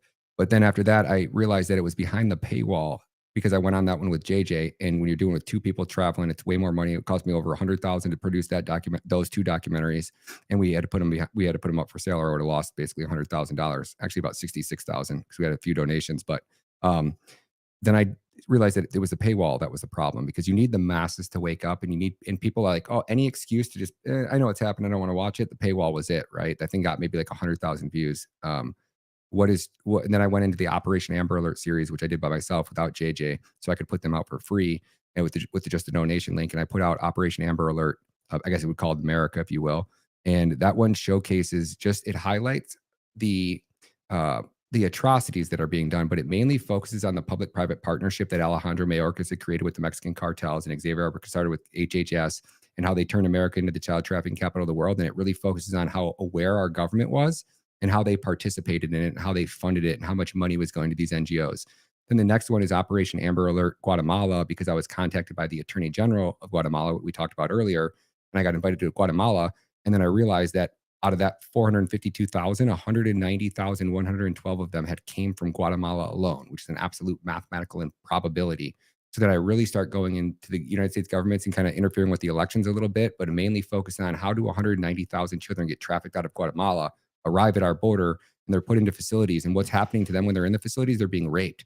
So I take the Attorney General's letters that she sent to Ken Paxton, I read them off word for word, and then I show you the DOJ's lawsuit. So I show you that everything that the Attorney General in Texas was saying was happening, and our government knew it was happening. They continue to fund it. And then now my next one that I'm working on is actual regime change. And this is going to mainly focus on how the United States government goes in and topples third world governments and overthrows duly elected, democratically elected presidents, which we brag about so much over here and spreading democracy across the world. But we're the ones over here that are literally overthrowing governments, 90 governments.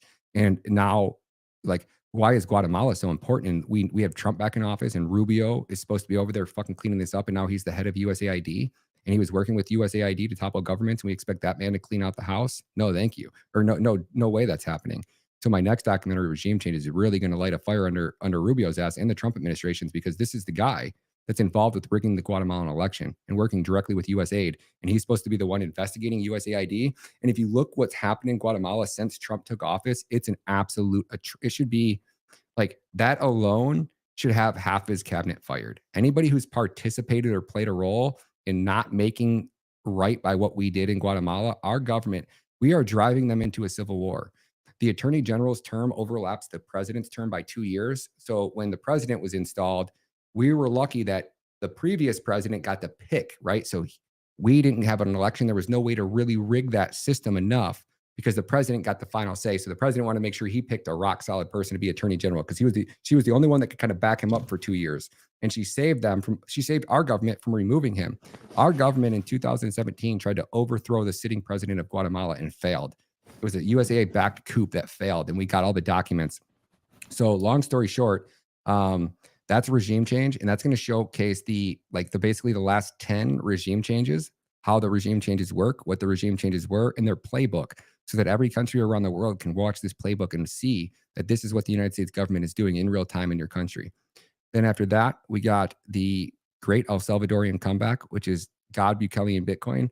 And it showcases how USAID went into El Salvador over a 70-year period and funneled in $7.5 billion and turned El Salvador into the murder capital of the world. And then this man Bukele comes in 2.5 years, 2.5 years into his term, finally builds these mega prisons and gets his government a little bit under control. And the cartels go to send him a message, and they killed and slaughtered 63 innocent civilians in a weekend, and then in a day. And then it was 127 or 137 in a weekend.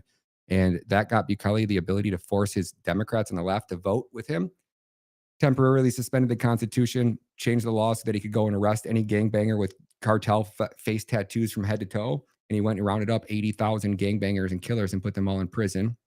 Then on the day that he was, first day by 2.5 years, USAID decided to cut off funding to the government because they were giving it to the government because they own the government, and the government would give it to their woke causes.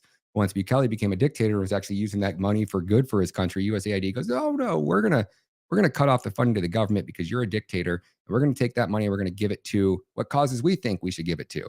And Bukele said, well, number one, no, you're not.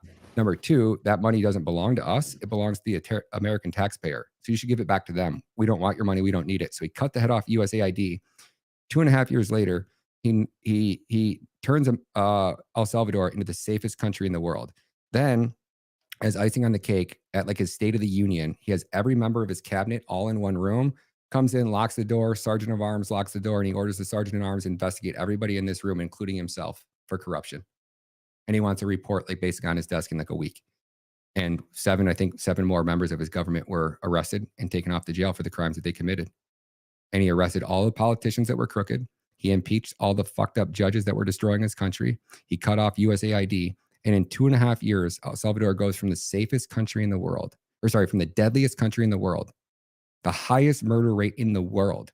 Nobody went there on vacation, to the safest country in Latin America, where there's now, I got dropped off with $10,000, more than $10,000 cash in my backpack into the worst neighborhood. I caught an Uber to the wrong area. I got dropped off in the wrong area. Didn't realize it until my Uber left. I was so far off the beaten path that it was 40 minutes for my next Uber to get there.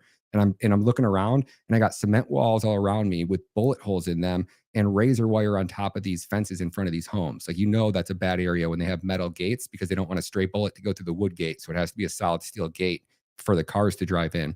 And that's where I got dropped off at. And I'm in the middle of the night. It's 11:30 at night. And by the time I realized where I was, I started looking around. I'm like, oh, fuck, I'm in a bad. Like, this is really bad. I fucked myself. Like, this is not good. And I hear footsteps. And next thing I know, a 14-year-old and a 13-year-old, it could have been 12 or whatever, but basically a 13 and 14-year-old boy and girl come running down the street, kicking a soccer ball, laughing and joking. And then I look over way down the road in the distance, and I see like a family like on their porch, like enjoying, like listening to music. And then I look behind me, and there's like a convenience store, like, I don't know, a few blocks away. And there's a little girl that's not a little girl, she's probably 18 or whatever, but she was standing like on, like leaning up against one of the things. And like, she was like waving like, oh, hola, come get something to eat at our store. And I fucking walk over there and grabbed a Coke. And like, took 40 minutes for my Uber to get there. And I was just sitting there chilling with the girl at the party store, kids running around in the middle of the night, not a worry in the world. Next day I go and I'm driving somewhere with Bob. He runs this child trafficking rescue orphanage. And I look around and we pull up to this stop and we're like kind of like in like a really, really busy area, like almost like a Times Square. And there's kids are walking themselves to school. And I look and you could tell because they're wearing their uniforms and like running down the street joking. I watch this 5-year-old, probably a 5-year-old boy and his older sister. She's probably in 7. And she's walking her 5-year-old brother to school in what would be like Times Square, around adults, around people, not a parent in sight. And I was just like, I wouldn't even let my kid do that in America. Like that's how safe El Salvador is. There is no trafficking outside of a parent, maybe, or some of these villages that are out in these huts that just haven't been, that don't interact with society and don't know. Like maybe there's a little bit of trafficking going, maybe parents selling their kids and pimping out their kids. I'm sure it happens. We know that there's kids are getting knocked up by their parents still. So I'm not saying it's perfect, but like I would let my 12-year-old son walk 2 miles to his buddy's house in El Salvador if he wanted to. And I wouldn't even think twice about it. Like that, it's that safe down there. That's cool. Yeah. And so take it this way. So and then Bukele, there was from Honduras, right? Because El Salvador butts up to like 3 or 4 countries. Guatemala is one of them. So a couple of cartel members like that lived on the border towns started to try to encroach their way into into El Salvador, right along the border, and they killed two civilians or something like that in El Salvador. Bukele sent a 2,000-man army, right? Deployed it on this town. The army, literally men, surround the entire fucking town, and they went in basically arm to arm, went into every fucking house, drug every fucking man that was in that house, laid them all on like a football field, face down, until he found them, and it took him like an hour. And they turned over the 2 cartel members, and he fucking took them off to prison for life. That's a show of force, right? And I get it's a police state, so like, yeah, there is that dictatorish police state. But if you take and I'm not saying that out of the 88,000, because I've interviewed 2 people that I know that claim that they were innocent and are in prison now for life because they didn't get a trial and they don't have a lawyer and they can't call anybody. But even if it was 1,000 men that he put in prison out of 88,000, the first year he saved 16,000 lives. In 5 years, it's basically 20,000. So, is that dictator that bad when he saved that many lives? Is what he's done to El Salvador? No, I don't think so. So, like, you'll have collateral damage. And then my next film is going to be the war on Christianity, which will be coming out at some point this summer, hopefully by like August 1st is kind of like my goal. And that's going to showcase basically Israel's stranglehold on America. I have this whole documentary. I don't want to say too much because I don't want to get too much attention put on it right now, but it's going to be a banger. It's going to pick up. It's if you thought Occupied was good, I think it's going to blow Occupied out of the water. I think it's going to pick up right where it left off and deliver that final punch home, because I think Occupied was a little bit slow in the beginning and it took you a minute to get into it. And it had fast paces, but slow paces, where I'm just going to go fact. And I'm just like, I do like, my documentaries are, they're just fast. They're raw. You turn your head for a second, you feel like you missed something. And I think it's going to be the Great Awakening. I think it's going to be that one documentary. It's going to make me the most banned man on the internet for a period of time. I think it's going to be the one that people need to see. And then after that, I'm working on one called Sex Tourism, which takes you across the world to basically the darkest and I guess the lightest places on earth, if you will, from that aspect, where you start to realize that the way to fight prostitution is to regulate it to death and make it legal, right? You go into a country like El Salvador, prostitution's legal. There's 5 brothels. You have to have specific licenses. They're very well regulated. The authorities are in there constantly looking for traffickers, pimps, drugs. I was there, got photos from one of the girls that worked there, and they had taken, the cops showed up in the middle of the night. They raid the club. They bring all the girls out, all the guys out, the ID, every single girl in there. They not strip search, but they frisk and search every single man to make sure you don't have drugs and don't have weapons. You're not pimping out any of the girls. They go interview all the girls and make sure that none of those girls are directly tied or being trafficked or forced there to be there and they're not on their will. And there's, like I said, 5 maybe brothels in the entire country. Every girl that I've interviewed that works at one, they're there voluntarily. And whether you think it's fucked up or not, the day rate in El Salvador is $10 a day for somebody, and these girls can make $100 a day, right? So they're able to work at these brothels for a year or 2 years, and they're able to get their family out of poverty. And then they're there by choice. And the men that go there are by choice, and you don't see them. They're not advertised. They're not like girls standing on the corner. Prostitution on the streets, it's illegal. And he's completely cleaned up his country. Then you go to Australia, same thing. Brothels are legal. They even have strippers in the clubs there that bring you in. I guess, I learned this from a YouTube video. I've never been in the ones to Australia to confirm it myself, but the girl was saying that she worked there and she's one of the escorts. They bring a guy in, they'll sit him at a table, And then girls will come and sit at the table and they'll talk to you for like 2 or 3 minutes and you negotiate prices. Hey, I'm Ashley. My prices are this. My fetishes are this. I'm willing to do this. I'm not willing to do that. And you just, okay, next. The next girl will come and talk to you until you find the one you want. Once you find the one you want, they take you into a back room with the girls and you whip your dick out. And they bring out a flashlight with gloves and they're literally inspecting your dick for STDs. And if you pass the dick test, then you go in and you can have the girl in a room for an hour. You've already paid and it's, just transactional. You go in Australia, you don't see prostitutes on the street. You don't see homeless people. You don't see drug addicts everywhere. You don't see weed stores on every corner. And it's completely regulated the industry. Nobody's say nobody, but very few girls are getting trafficked into Australia. There's just not the market there for it. I do see what you're saying. It makes sense. It makes sense to regulate it so that it's not so all black market under the table. 100%. The worst thing you can do is go after the Johns, right? That seems to be like when it becomes the worst, because you say you punish the man for buying the sex, right? And you hit, it doesn't change anything. It doesn't fix anything. It doesn't make men less likely to go do it. All it does is make the cartels more money, because then the girls become more valuable because they can sell them for more because there's more of a risk there. And actually, they're willing to put out more girls on the street because there's no risk to the girls, right? They're trying to basically decriminalize the girls, which puts the girls on the street. And then they're trying to penalize the Johns, which is not going to fix this problem. It never has. And we're not the first country to try it. Many countries have, and many countries have failed. And the problem gets worse. So going after the Johns is the dumbest fucking thing you're going to do. All you're going to do is you're going to keep these girls in. You're going to make it more profitable for the cartels, more valuable, more higher targets. So the risk versus reward is going to be better for the cartels. We're going to be charging more money. So that sex tourism, I don't know when that'll be out. I got to go to like sex tourism. We talk about like in America, you're basically paying $300 to $400. In Australia, you're paying $200 to $300. In El Salvador, you're paying $100 to $150. In Malaysia, you're paying $50 to $75. In Thailand, you're paying $20, $25. In Colombia, you're paying up to $15. In Philippines, you're paying $10. And then in Madagascar, it's so bad there. The guy just interviewed Andrew McLeod. He works for the UN peacekeepers, and he would go into these countries and like into Haiti war zones and where the Red Cross goes and delivers aid to the worst places in the world. And he's saying he's going now and creating a program where you can go and DNA test adults that were like, say you were born to a mother who's 14 who lived in the Philippines, and you were born, your mother was 14. That means that she was raped, or at least a man came and had sex with her. They can run your DNA down. They can take the DNA from the adult kid.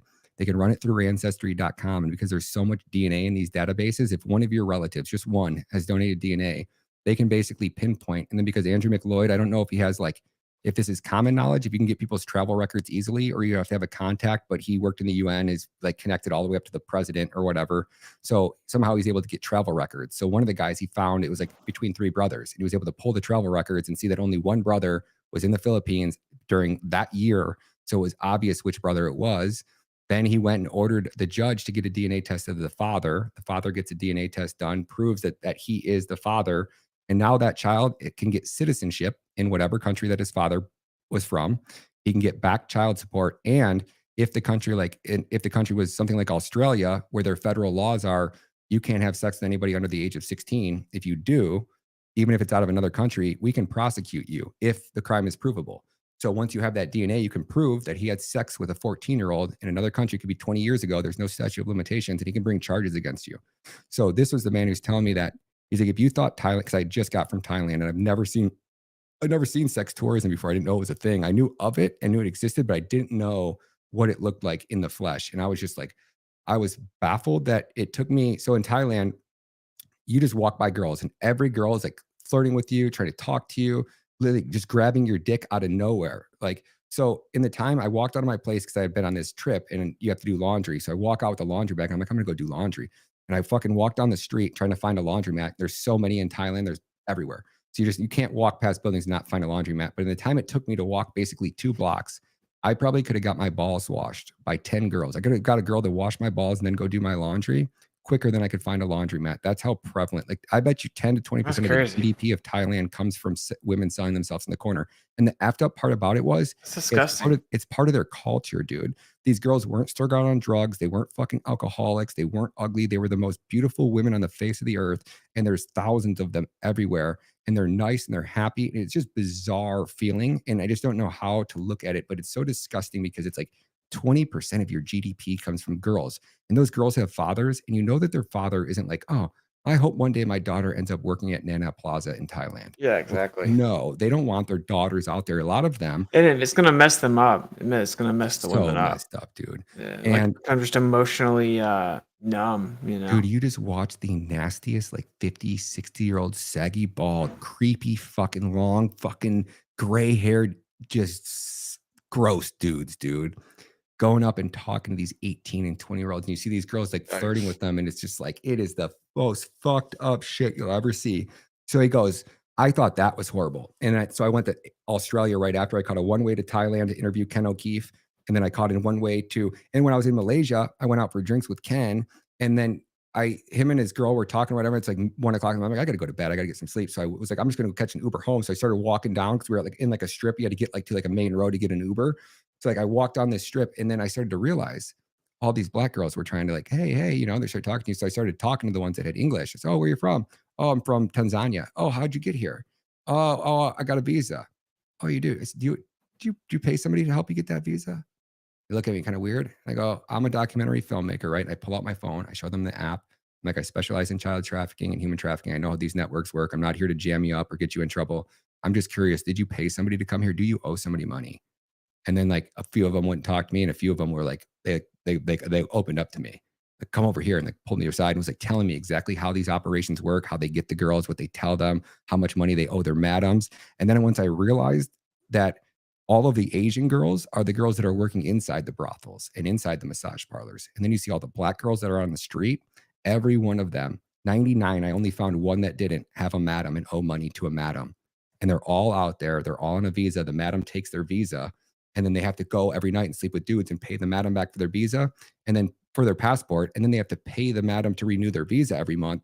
So they're in this never-ending flywheel of not making enough money, sending money some home to their family, and then trying to eat and survive and pay their rent and pay the madam and pay their visa fees.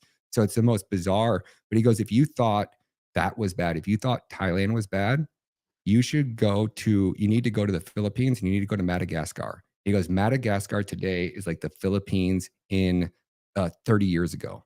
He goes, like Madagascar is where, if you just go on Grok and you type in, sex tourism, Madagascar, tell me about sex tourism, Madagascar.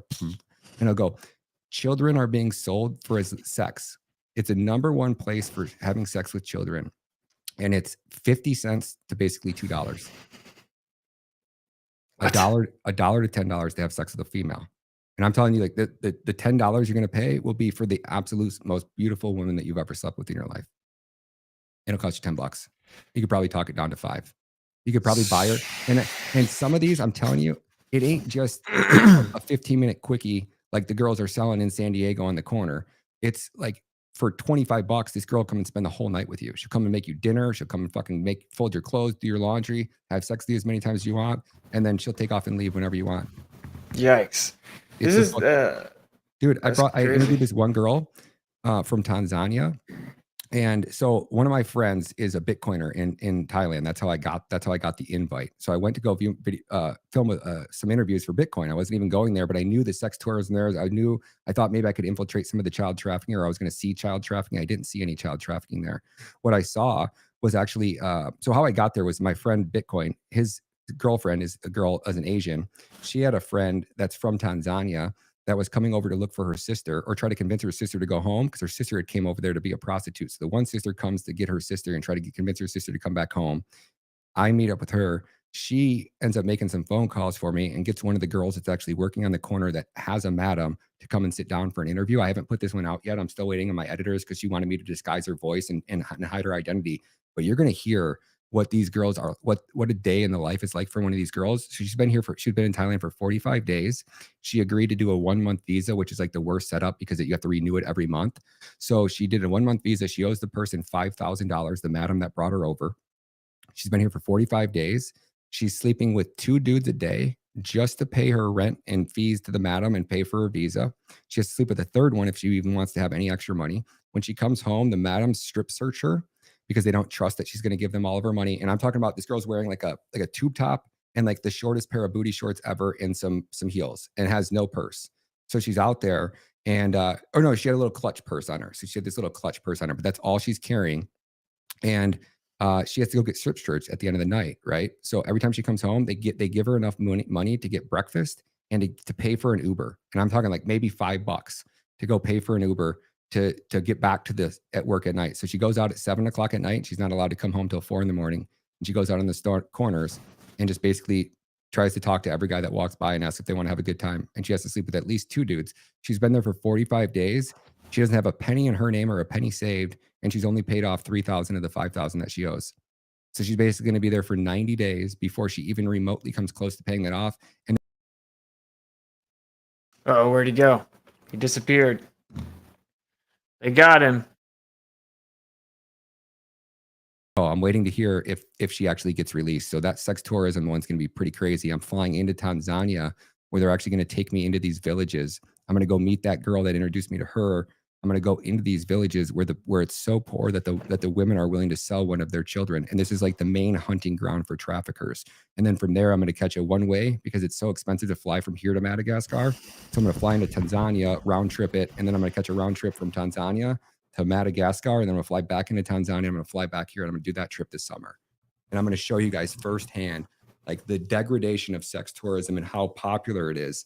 And this has to be done because like some people that are like pretty high up in these world and in the trafficking universe here in America are like heavily advocating for punishing the Johns. Like that's going to be our solution. And we only make these changes to the sex trafficking rules and things every once in a great while. So once one goes into effect, we're going to be stuck with that for 2 years. And if that goes into effect, you're going to watch the trafficking epidemic fucking explode. You're never going to fucking save any women doing it. It's just going to be an absolute fucking disaster. And I'm not a fan of even charging the fucking women, but you have to clean up prostitution on the street. And the only way to clean it up on the street is to tell them they can do it, but you got to go do it the fucking legal way. Go into a club. The club has to get a license. We're going to raid the club once a month. If the club gets caught violating any one of the policies, they're fucking basically the owners are sent to prison for 10 years, something fucking crazy and harsh. And then if you do catch the girls in the street, you give them the opportunity to rat on their source. If they're out there and they're being fucking pimped out, you can fucking give them the opportunity to go and turn in the trafficker. And then if she can actually get a recording or whatever, she walks scot-free. The trafficker is sent to the death. And then once you catch one trafficker and you lynch him in the fucking streets for trafficking women and children, watch how fucking quick people go, yeah, the risk versus reward ain't here, because these cartel members can go anywhere. These traffickers networks, they're global. They can easily pick up shop and go to fucking Canada. They can go to Mexico. They can go to Australia. It's not Australia because it's pretty regulated there, but you get what I'm saying. It's much more profitable when the risk versus reward isn't there. When the risk is death, there's no reward that justifies it. So you punish the traffickers, you execute them, you fucking end trafficking, and in probably in 2 years, you'd probably completely clean up our country. You probably couldn't find a prostitute on the corner. Yeah, I mean, sounds good. I just think obviously, if you look into say Mossad in Israel and then Epstein and exactly what they were doing, and obviously I would imagine that a large amount of their supply is being trafficked.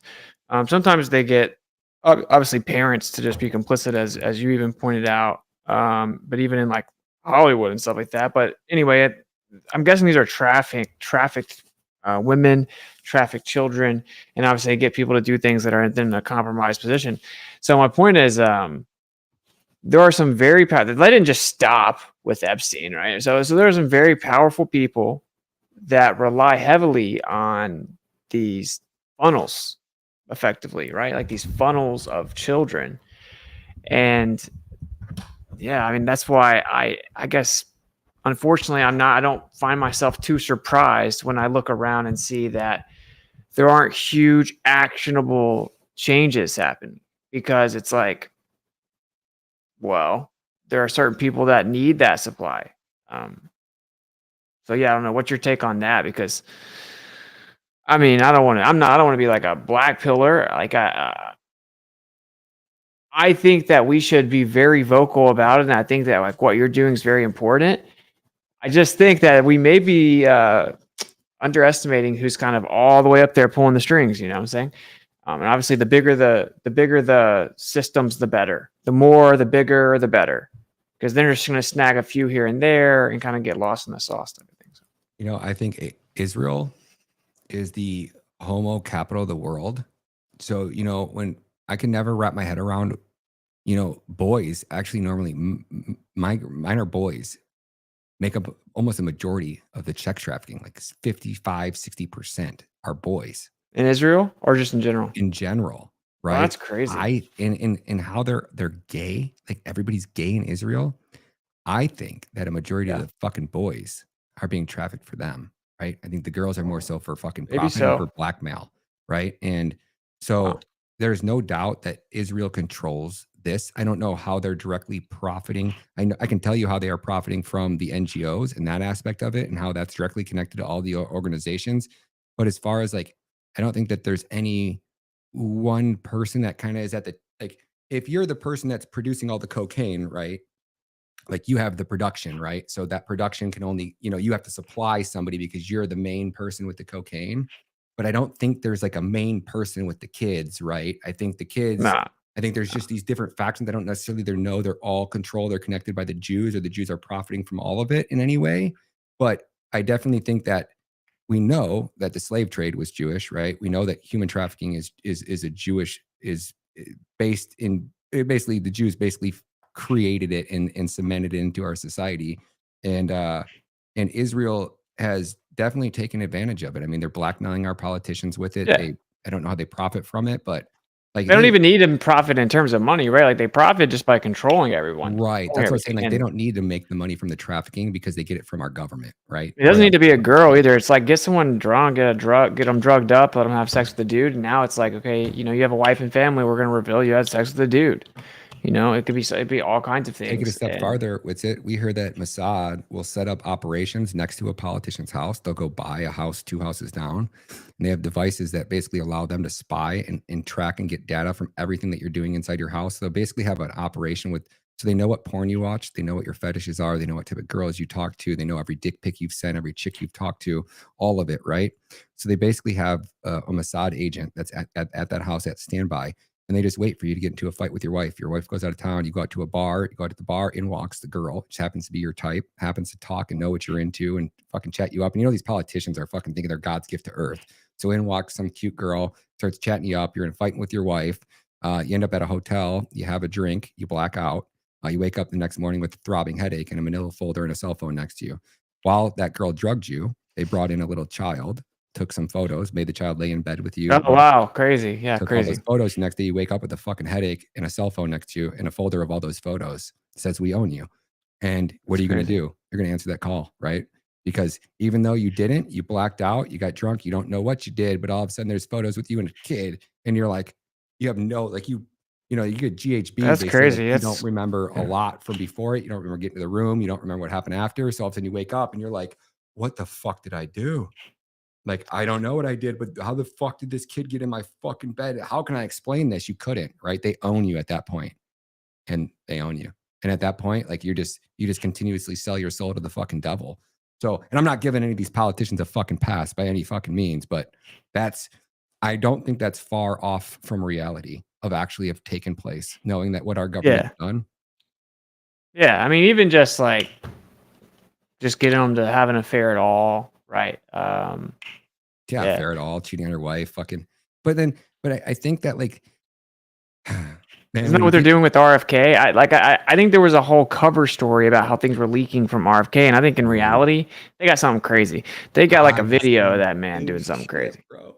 I go, you guys think that fucking RFK sending some dick pics to some fucking chick No. is good enough? Dude, the guy was a junkie and he's a sex addict and he's openly admitted to raping. He publicly apologized on social media to a woman that he raped because he publicly admitted to raping her. What do you mean?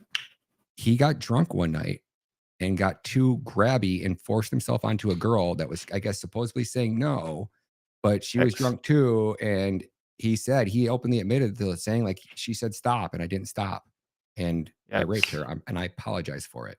So like, we know that's already out there. It wasn't like she was trying to charge him or whatever. I'm sure he paid her off. And he's a sex addict. That's like a known thing. And he's a sex addict and a drug addict. So he's on these drug fueled vendors going into third world countries all over the world.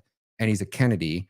He's done some fucked up shit that they got on fucking camera. And you know it. I know it. We all know it. Oh, there's no doubt, right? People act like he's so amazing. I'm like, No, you're just so thirsty for people to say stuff like, hey, fluoride's a neurotoxin. You shouldn't be giving it to people, certainly pregnant women and children. It goes straight through the placenta and it just completely destroys their brains. That's ridiculous. It eats through concrete. It's like you're just so thirsty for anybody to say, like, hey, you probably shouldn't put these super addictive toxic chemicals inside of your food that make them bright colors just because they make them bright colors. And people are just like, oh my gosh, are they going to actually take some of this like actual poison out? Or are they going to actually take the stuff that eats through concrete out of our water? And so they want to support, they will support anything claiming to do that. But I mean, I don't know how much more overt RFK could have been that right off the rip, he just does a 180 and now he's talking about like measles vaccines. And he wrote a book about it. So it's like it's very interesting. I think someone else is writing his X post or something, or like it's like I can literally just see him like sitting there being forced to type it. I could too. Yeah. I could too. Crazy. Fucking crazy world we live in, bro. Well, I appreciate you, man, bringing me on, and I got another hour, but I got my little kid that just got here. So no, you're good. Well, thanks for coming on, man. If you want to tell everybody where to find you and maybe exactly when your more soonest documentary coming out is. You guys can follow me on Ryan Matta Media over on X, at Ryan Matta on Rumble, YouTube Ryan Matta. And my next film is supposed to be ready it should be ready now in about 10 days. But my editor, this is a new editor, so we're kind of, this is his second retake on it. And I think he's going to nail it out of the park, but we might have one more touch up there. So hopefully within the next 2 weeks, we'll be seeing that first film. And then the next one will be the Great El Salvadorian Comeback we're going to release at Bitcoin Nashville, Bitcoin Vegas conference, which will be 5/26 or 5/27. Nice. Very cool. Dude, doing tons of work, crushing. Your documentaries are fire, bro. Keep it up. And go show my guys some love. Once you see them, you'll see that they're very good. And yeah, dude, I appreciate your passion, man. And I'm always here if you ever need anything, brother. Thanks for jumping on. I want to get you on my podcast though next week if you got time. So I'll send you a link if you got time. No doubt. Let's do it. Bless you, brother. Let's do it. Peace. All right, guys. Thank you, guys. Later. All right, cool. I'm gonna play this trailer again really fast. I gotta piss, and then I'm gonna chat with you guys for a sec. So hopefully this is long enough for me to get back.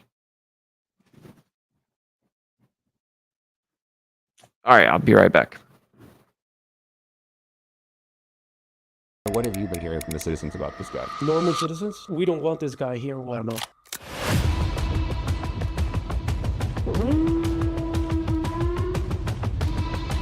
250,000 children have been trafficked from this country. One of the documents in which it was stated how the electoral fraud was managed last year, I presented it to the Supreme Court, and sadly, till this day, that document hasn't been reviewed yet. Because we have this elite network, and as crazy as it's going to sound, of pedophiles that are trying to normalize sex with a child. You take a parent's right away from telling a child what they can do at 12, 13. Yeah. Inherently, if a child can chop his dick off, then a child can choose to have sex with an adult at 11. And that's the normalization of it. They're basically grooming your children. Yeah. When they kidnap a child for the first time, and if they want that child to play along, they don't have to forcibly rape the child at first. What they do is they'll put a bunch of games and toys in the playroom, and they'll go put porn. To the citizens of Guatemala, that's coming from the West. That is the United States that is forcing that agenda upon the rest of the world. I've been trying to introduce the idea that they really have no specific agenda by themselves. They have an international agenda. The 2030 agenda. You have to read the small words. You have to read the small lines to understand really what's behind all that stuff. The real 2030 agenda. Because that's the destruction of society, family, and life itself. You can remember your country's past presidential Democratic nominee, but you can remember what she said on her speeches. She said, we have to reduce population. When we invest in clean energy and electric vehicles and reduce population, It has to be said that the U.S. government has been installing pressure in Guatemalan citizens to hush what we know. 212,000 children. Do you know how hard it is to hide it, two, let alone one? So how do you vanish 212,000 children out of a country? The only way is by a actual military style operation. The machine has to be so well oiled and so well funded and so well designed, which means that they either have specific tunnels that are out of Guatemala, so you're not going over a border, or they have an ability to get these children on flights and fly them out because the pilots are bought off, the military is bought off, whoever is bought off in that operation. Yeah. Can you walk me through the process of how your elections are rigged and why you're saying they are rigged?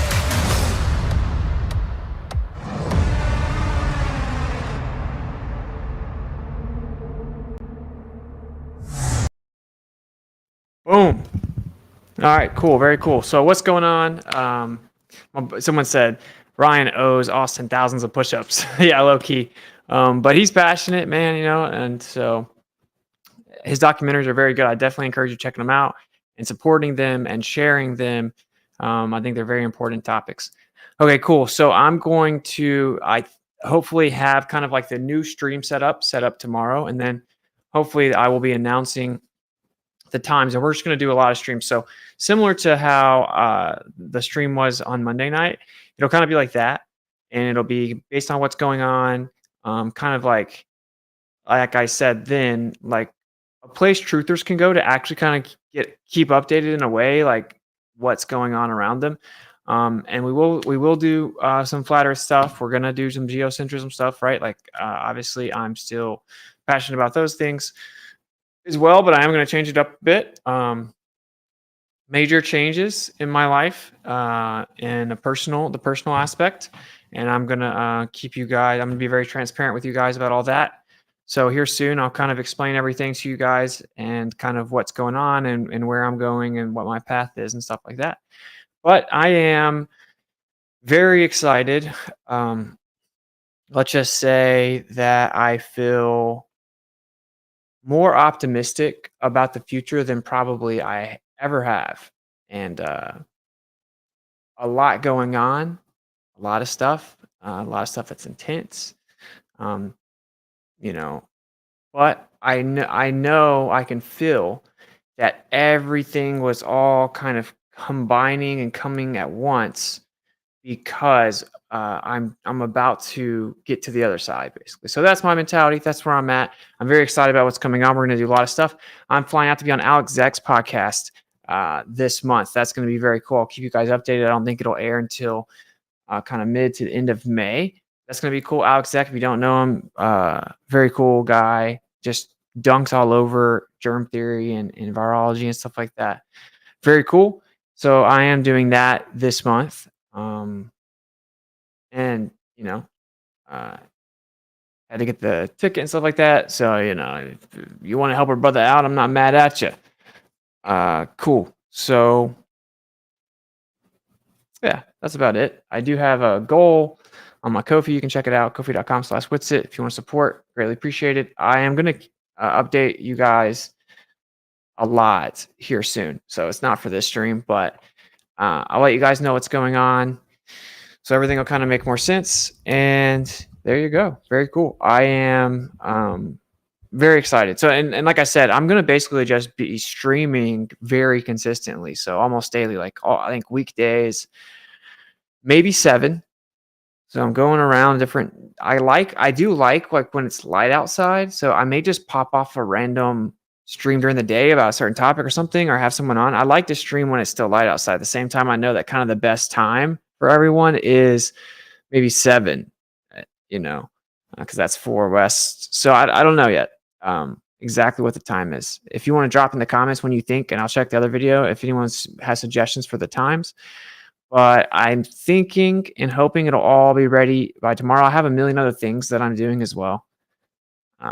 But if not, here very soon, we'll have the whole new stream set up. It'll be rolled out, and then you can reliably know, like at this time, say it was 5 o'clock or 7 o'clock, Monday through Friday, 7 o'clock. We're going to have a show that's going to cover everything that's going on, where truthers can actually go and we'll get to the bottom of it instead of kind of having this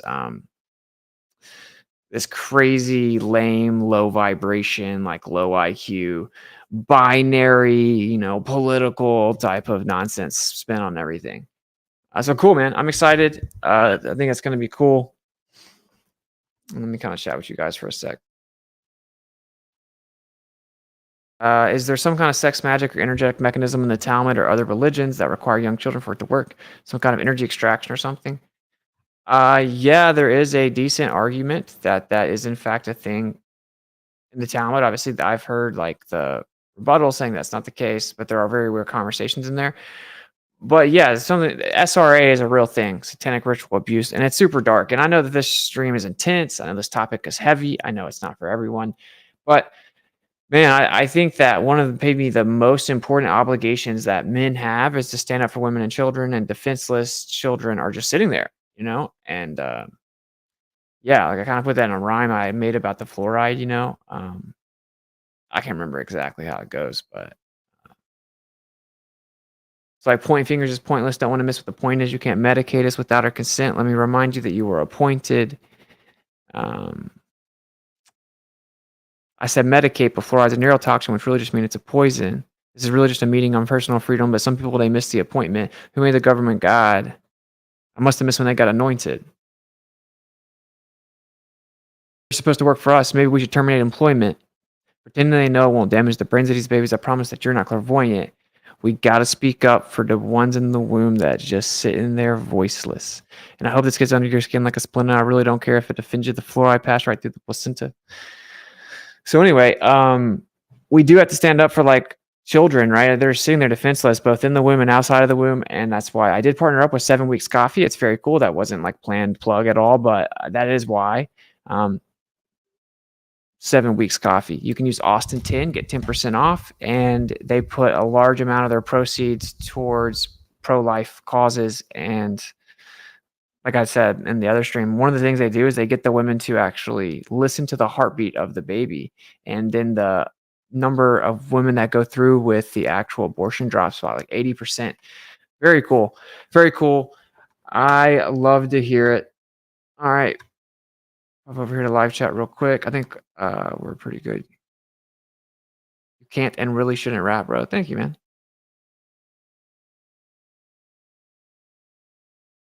I'm sure you're really good at rapping.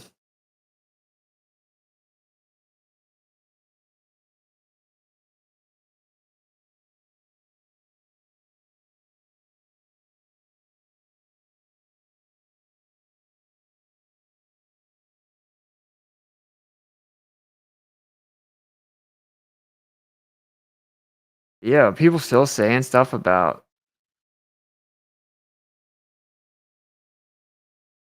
we need to know they didn't tell you the truth and you flipped, cloned, sold your soul, do something that makes us think you're the OG Austin. You kind of seem like a stranger, brother. What a vague request, right? Like, what are you talking about? Do something. Okay. Like, I'm just the same person. I didn't sell my soul at all.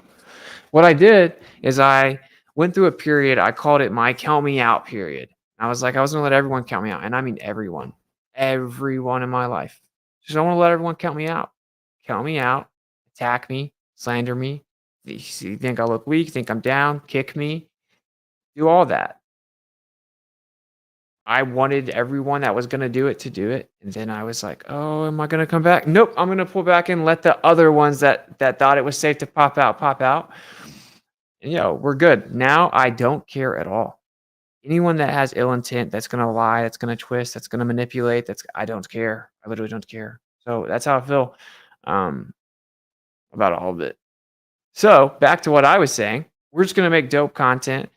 So we'll have the live stream, I think Monday through Friday, and then we'll have some short form content popping out. And cool, we're gonna wrap this stream up. I will get that done hopefully by tomorrow. We'll have the whole new setup, and that should be cool. And then I think we're gonna have the new setup where the members are gonna be able to watch the private streams embedded into my site, so we don't have to worry about any of the YouTube drama anymore. So that's gonna be cool, and you might have a password, you have to log in and be a member. And so I am probably gonna start a membership on my own site that you can sign up for instead of just Ko-fi, because Ko-fi is kind of sketchy and they just gave me this weird advisement that they may suspend me or something. I don't even know. I don't know what's going on with Ko-fi. So it seems that always happens. It seems like it's censored everywhere, right? So I don't know. We'll see how that goes. And anyway, I'll keep you guys updated on all of that. Cool. So I think that's about it. I did mention Monday, right? Community fast. I may cover that tomorrow. I may just like break a lot of that down, just in general fasting. A lot of people are trying to tell me that I was an agent because I said fasting was good for you, and that they told me about something Vander planets. And I looked into the guy and like, okay, he seemed like he kind of knows what he's talking about. I'm not hating on him, and like, who knows? I don't agree with the claim that fasting is bad for you. So Anyway, the evidence is pretty overwhelming that it's very good for you. And we're doing a community fast here pretty soon. We should announce the date. Maybe tomorrow. We'll announce it this week. Cool. And if you want to get the fasting blends that we use, and again, you don't have to. You can just use like lemon and sea salt, like lemon water and sea salt. But it's obviously not as good. In my opinion, it's not as good at all. But you can use something that's relatively free, like and cheap, to try to drink it. The point is that sometimes when you feel like you're hungry in the fast, it's actually that you're dehydrated and need electrolytes. And then also a lot of the addiction to food is dopamine. You're actually addicted to the dopamine release that you get when you eat food, which is a trip to really learn about how that all works. Anyway, if you want to get the blends, ethericstate.com. I did see some people order them. They're all shipping out in the morning. So if you want to get your blends in that shipment, go to ethericstate.com. And again, that's just the supplies I had here, which weren't a lot. So it's very limited supplies, but I bundled them together so you can get the fire or the coal, or like the fire and the coal bundled together in the 8-ounce or the 16-ounce, right? And I cut the prices way down just to get rid of them. There was just a handful of them. Anyway, they may be gone. You can get some. There's not many bundles left, I'm sure, because there weren't many in the first place. But those will all be shipped out tomorrow. So ethericstate.com if you want to get yours in the shipment that goes out tomorrow. Also, you can just go to Dragon Blends. I think dragonblends.com, and then you can use Austin 10 to get 10% off those blends. You probably have a couple weeks at least before we have the community fast. So I want to give everyone plenty of heads up. And then, like I said, I'm going to throw you guys a free ebook, and we'll maybe even have like a free webinar. But I really am passionate about this. And if you're watching or just like checking out, it's like, buddy, how much do you eat? Do you eat all the time? Like, what are you eating, right? Like, are you comfortable with how much you weigh? Are you comfortable with how you feel? Are you comfortable with your energy levels? Are you comfortable with all of that? Do you have some type of ailment or something? You should try to fast and do intermittent fasting to work your way up to where you can do the extended fast. Just do it. Just do it. What do you have to lose? Just do it. And no, I'm not just saying this because I'm selling you something. I literally just pointed out you don't have to buy anything to do this. It's actually about abstaining. It's free. It's literally free. It costs less than eating. So just do it. But work your way up and you do time restricted eating and move your windows down to prepare for the longer fast. And then we'll do it as a community, and we'll have video calls, and we'll have a little community where everyone can share their progress, and it'll be cool. So stay tuned for that. Cool. And I'll announce the summit here soon. So stay tuned for that. We're rebranding the summit. I had to take it over. I hope people rally around and go to the summit. I'm going to try to make it super epic, but I want to obviously still have everyone's back that, we're our lifetime members and stuff like that. So anyway, cool. We got a little surprise that I think has been in high demand, let's say, for that summit. Okay, cool. I love you guys. I'm going to pop out of here. Don't take too much away from the actual thing, the actual topic. What do you have to lose? Toxins. Yeah, exactly. In my honest opinion, fasting is super good for you. Yeshua, Jesus fasted 40 days. Yeah. I apologize about the rap comment, dude. I'm not. I don't care, brother. That's not even really like a rap. It's like super long. I said Medicaid, but fluoride's a neurotoxin, which really just means it's a poison. I'm not offended that you thought that was trash or that I can't rap. I don't care.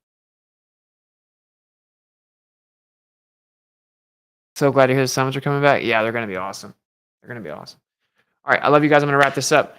Seek and speak truth unequivocally. If you want to support, it's greatly appreciated. Like I said, a lot of stuff going on in the personal life. You guys will be updated very soon. I'm going to be very transparent and let you guys know what's going on. For all the people that are asking, don't worry. Prayers are appreciated. And yeah, I love you guys. Life happens. Things happen. Not always prepared, not always planned. But what do? You have to adapt. And things happen for a reason, and try and do what's right, and try to stay centered, and try to talk to the creator.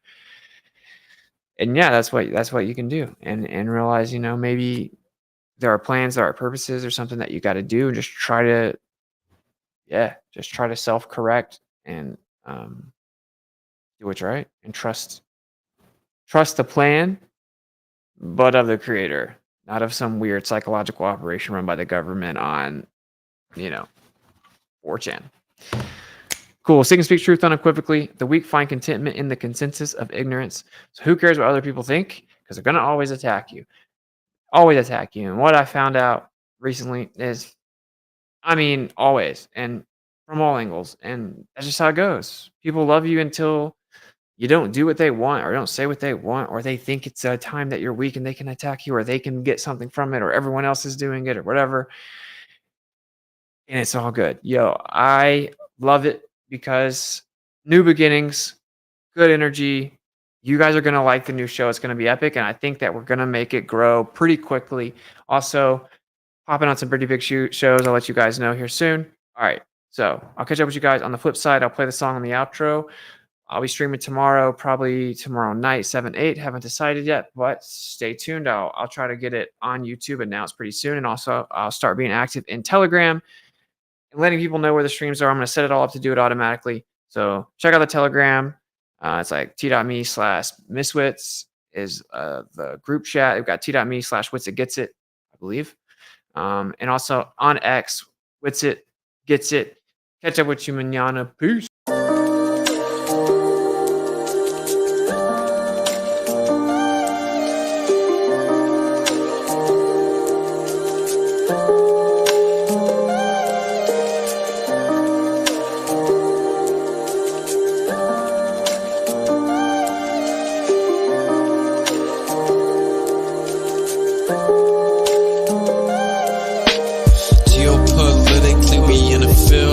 That's for Israel.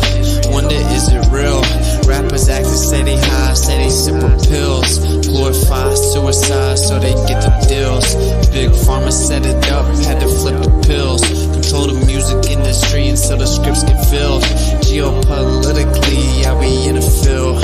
That's for Israel. Wonder is it real? Took the way you saw the world, then distorted it. Now you think you wanna rock that twirl somewhere orbiting. The theory's disproportionate, the truth distorted quick with a forceful grip. They forcing a simple that we absorbing quick. Took the people's signature that mean extorted it. They forging it of news anchors, informants who informing them. There's a surplus, but they tell us there are shortages. Credit economy mortgages, dollar that's supported with empty fortresses. But what's important is this: we courting ships, important gifts. Of course it is, but extortion is in accordance with an assortment list of foreign tricks we ignoring, which informing this, informing this. It looked like we were storing tricks, pedophilia and the government endorsing it. Yeah, eugenics is exactly what abortion is. You just vilify those insubordinate. Way to matrix engineer, that's unfortunate. Geopolitically we in a field. That's for Israel. Wonder is it real? Rappers acting steady high, say they sip with pills. Glorify suicide so they get the deals. Big pharma set it up just to flip the pills. Control the music industry until the scripts get filled. Geopolitically, yeah, we in a field.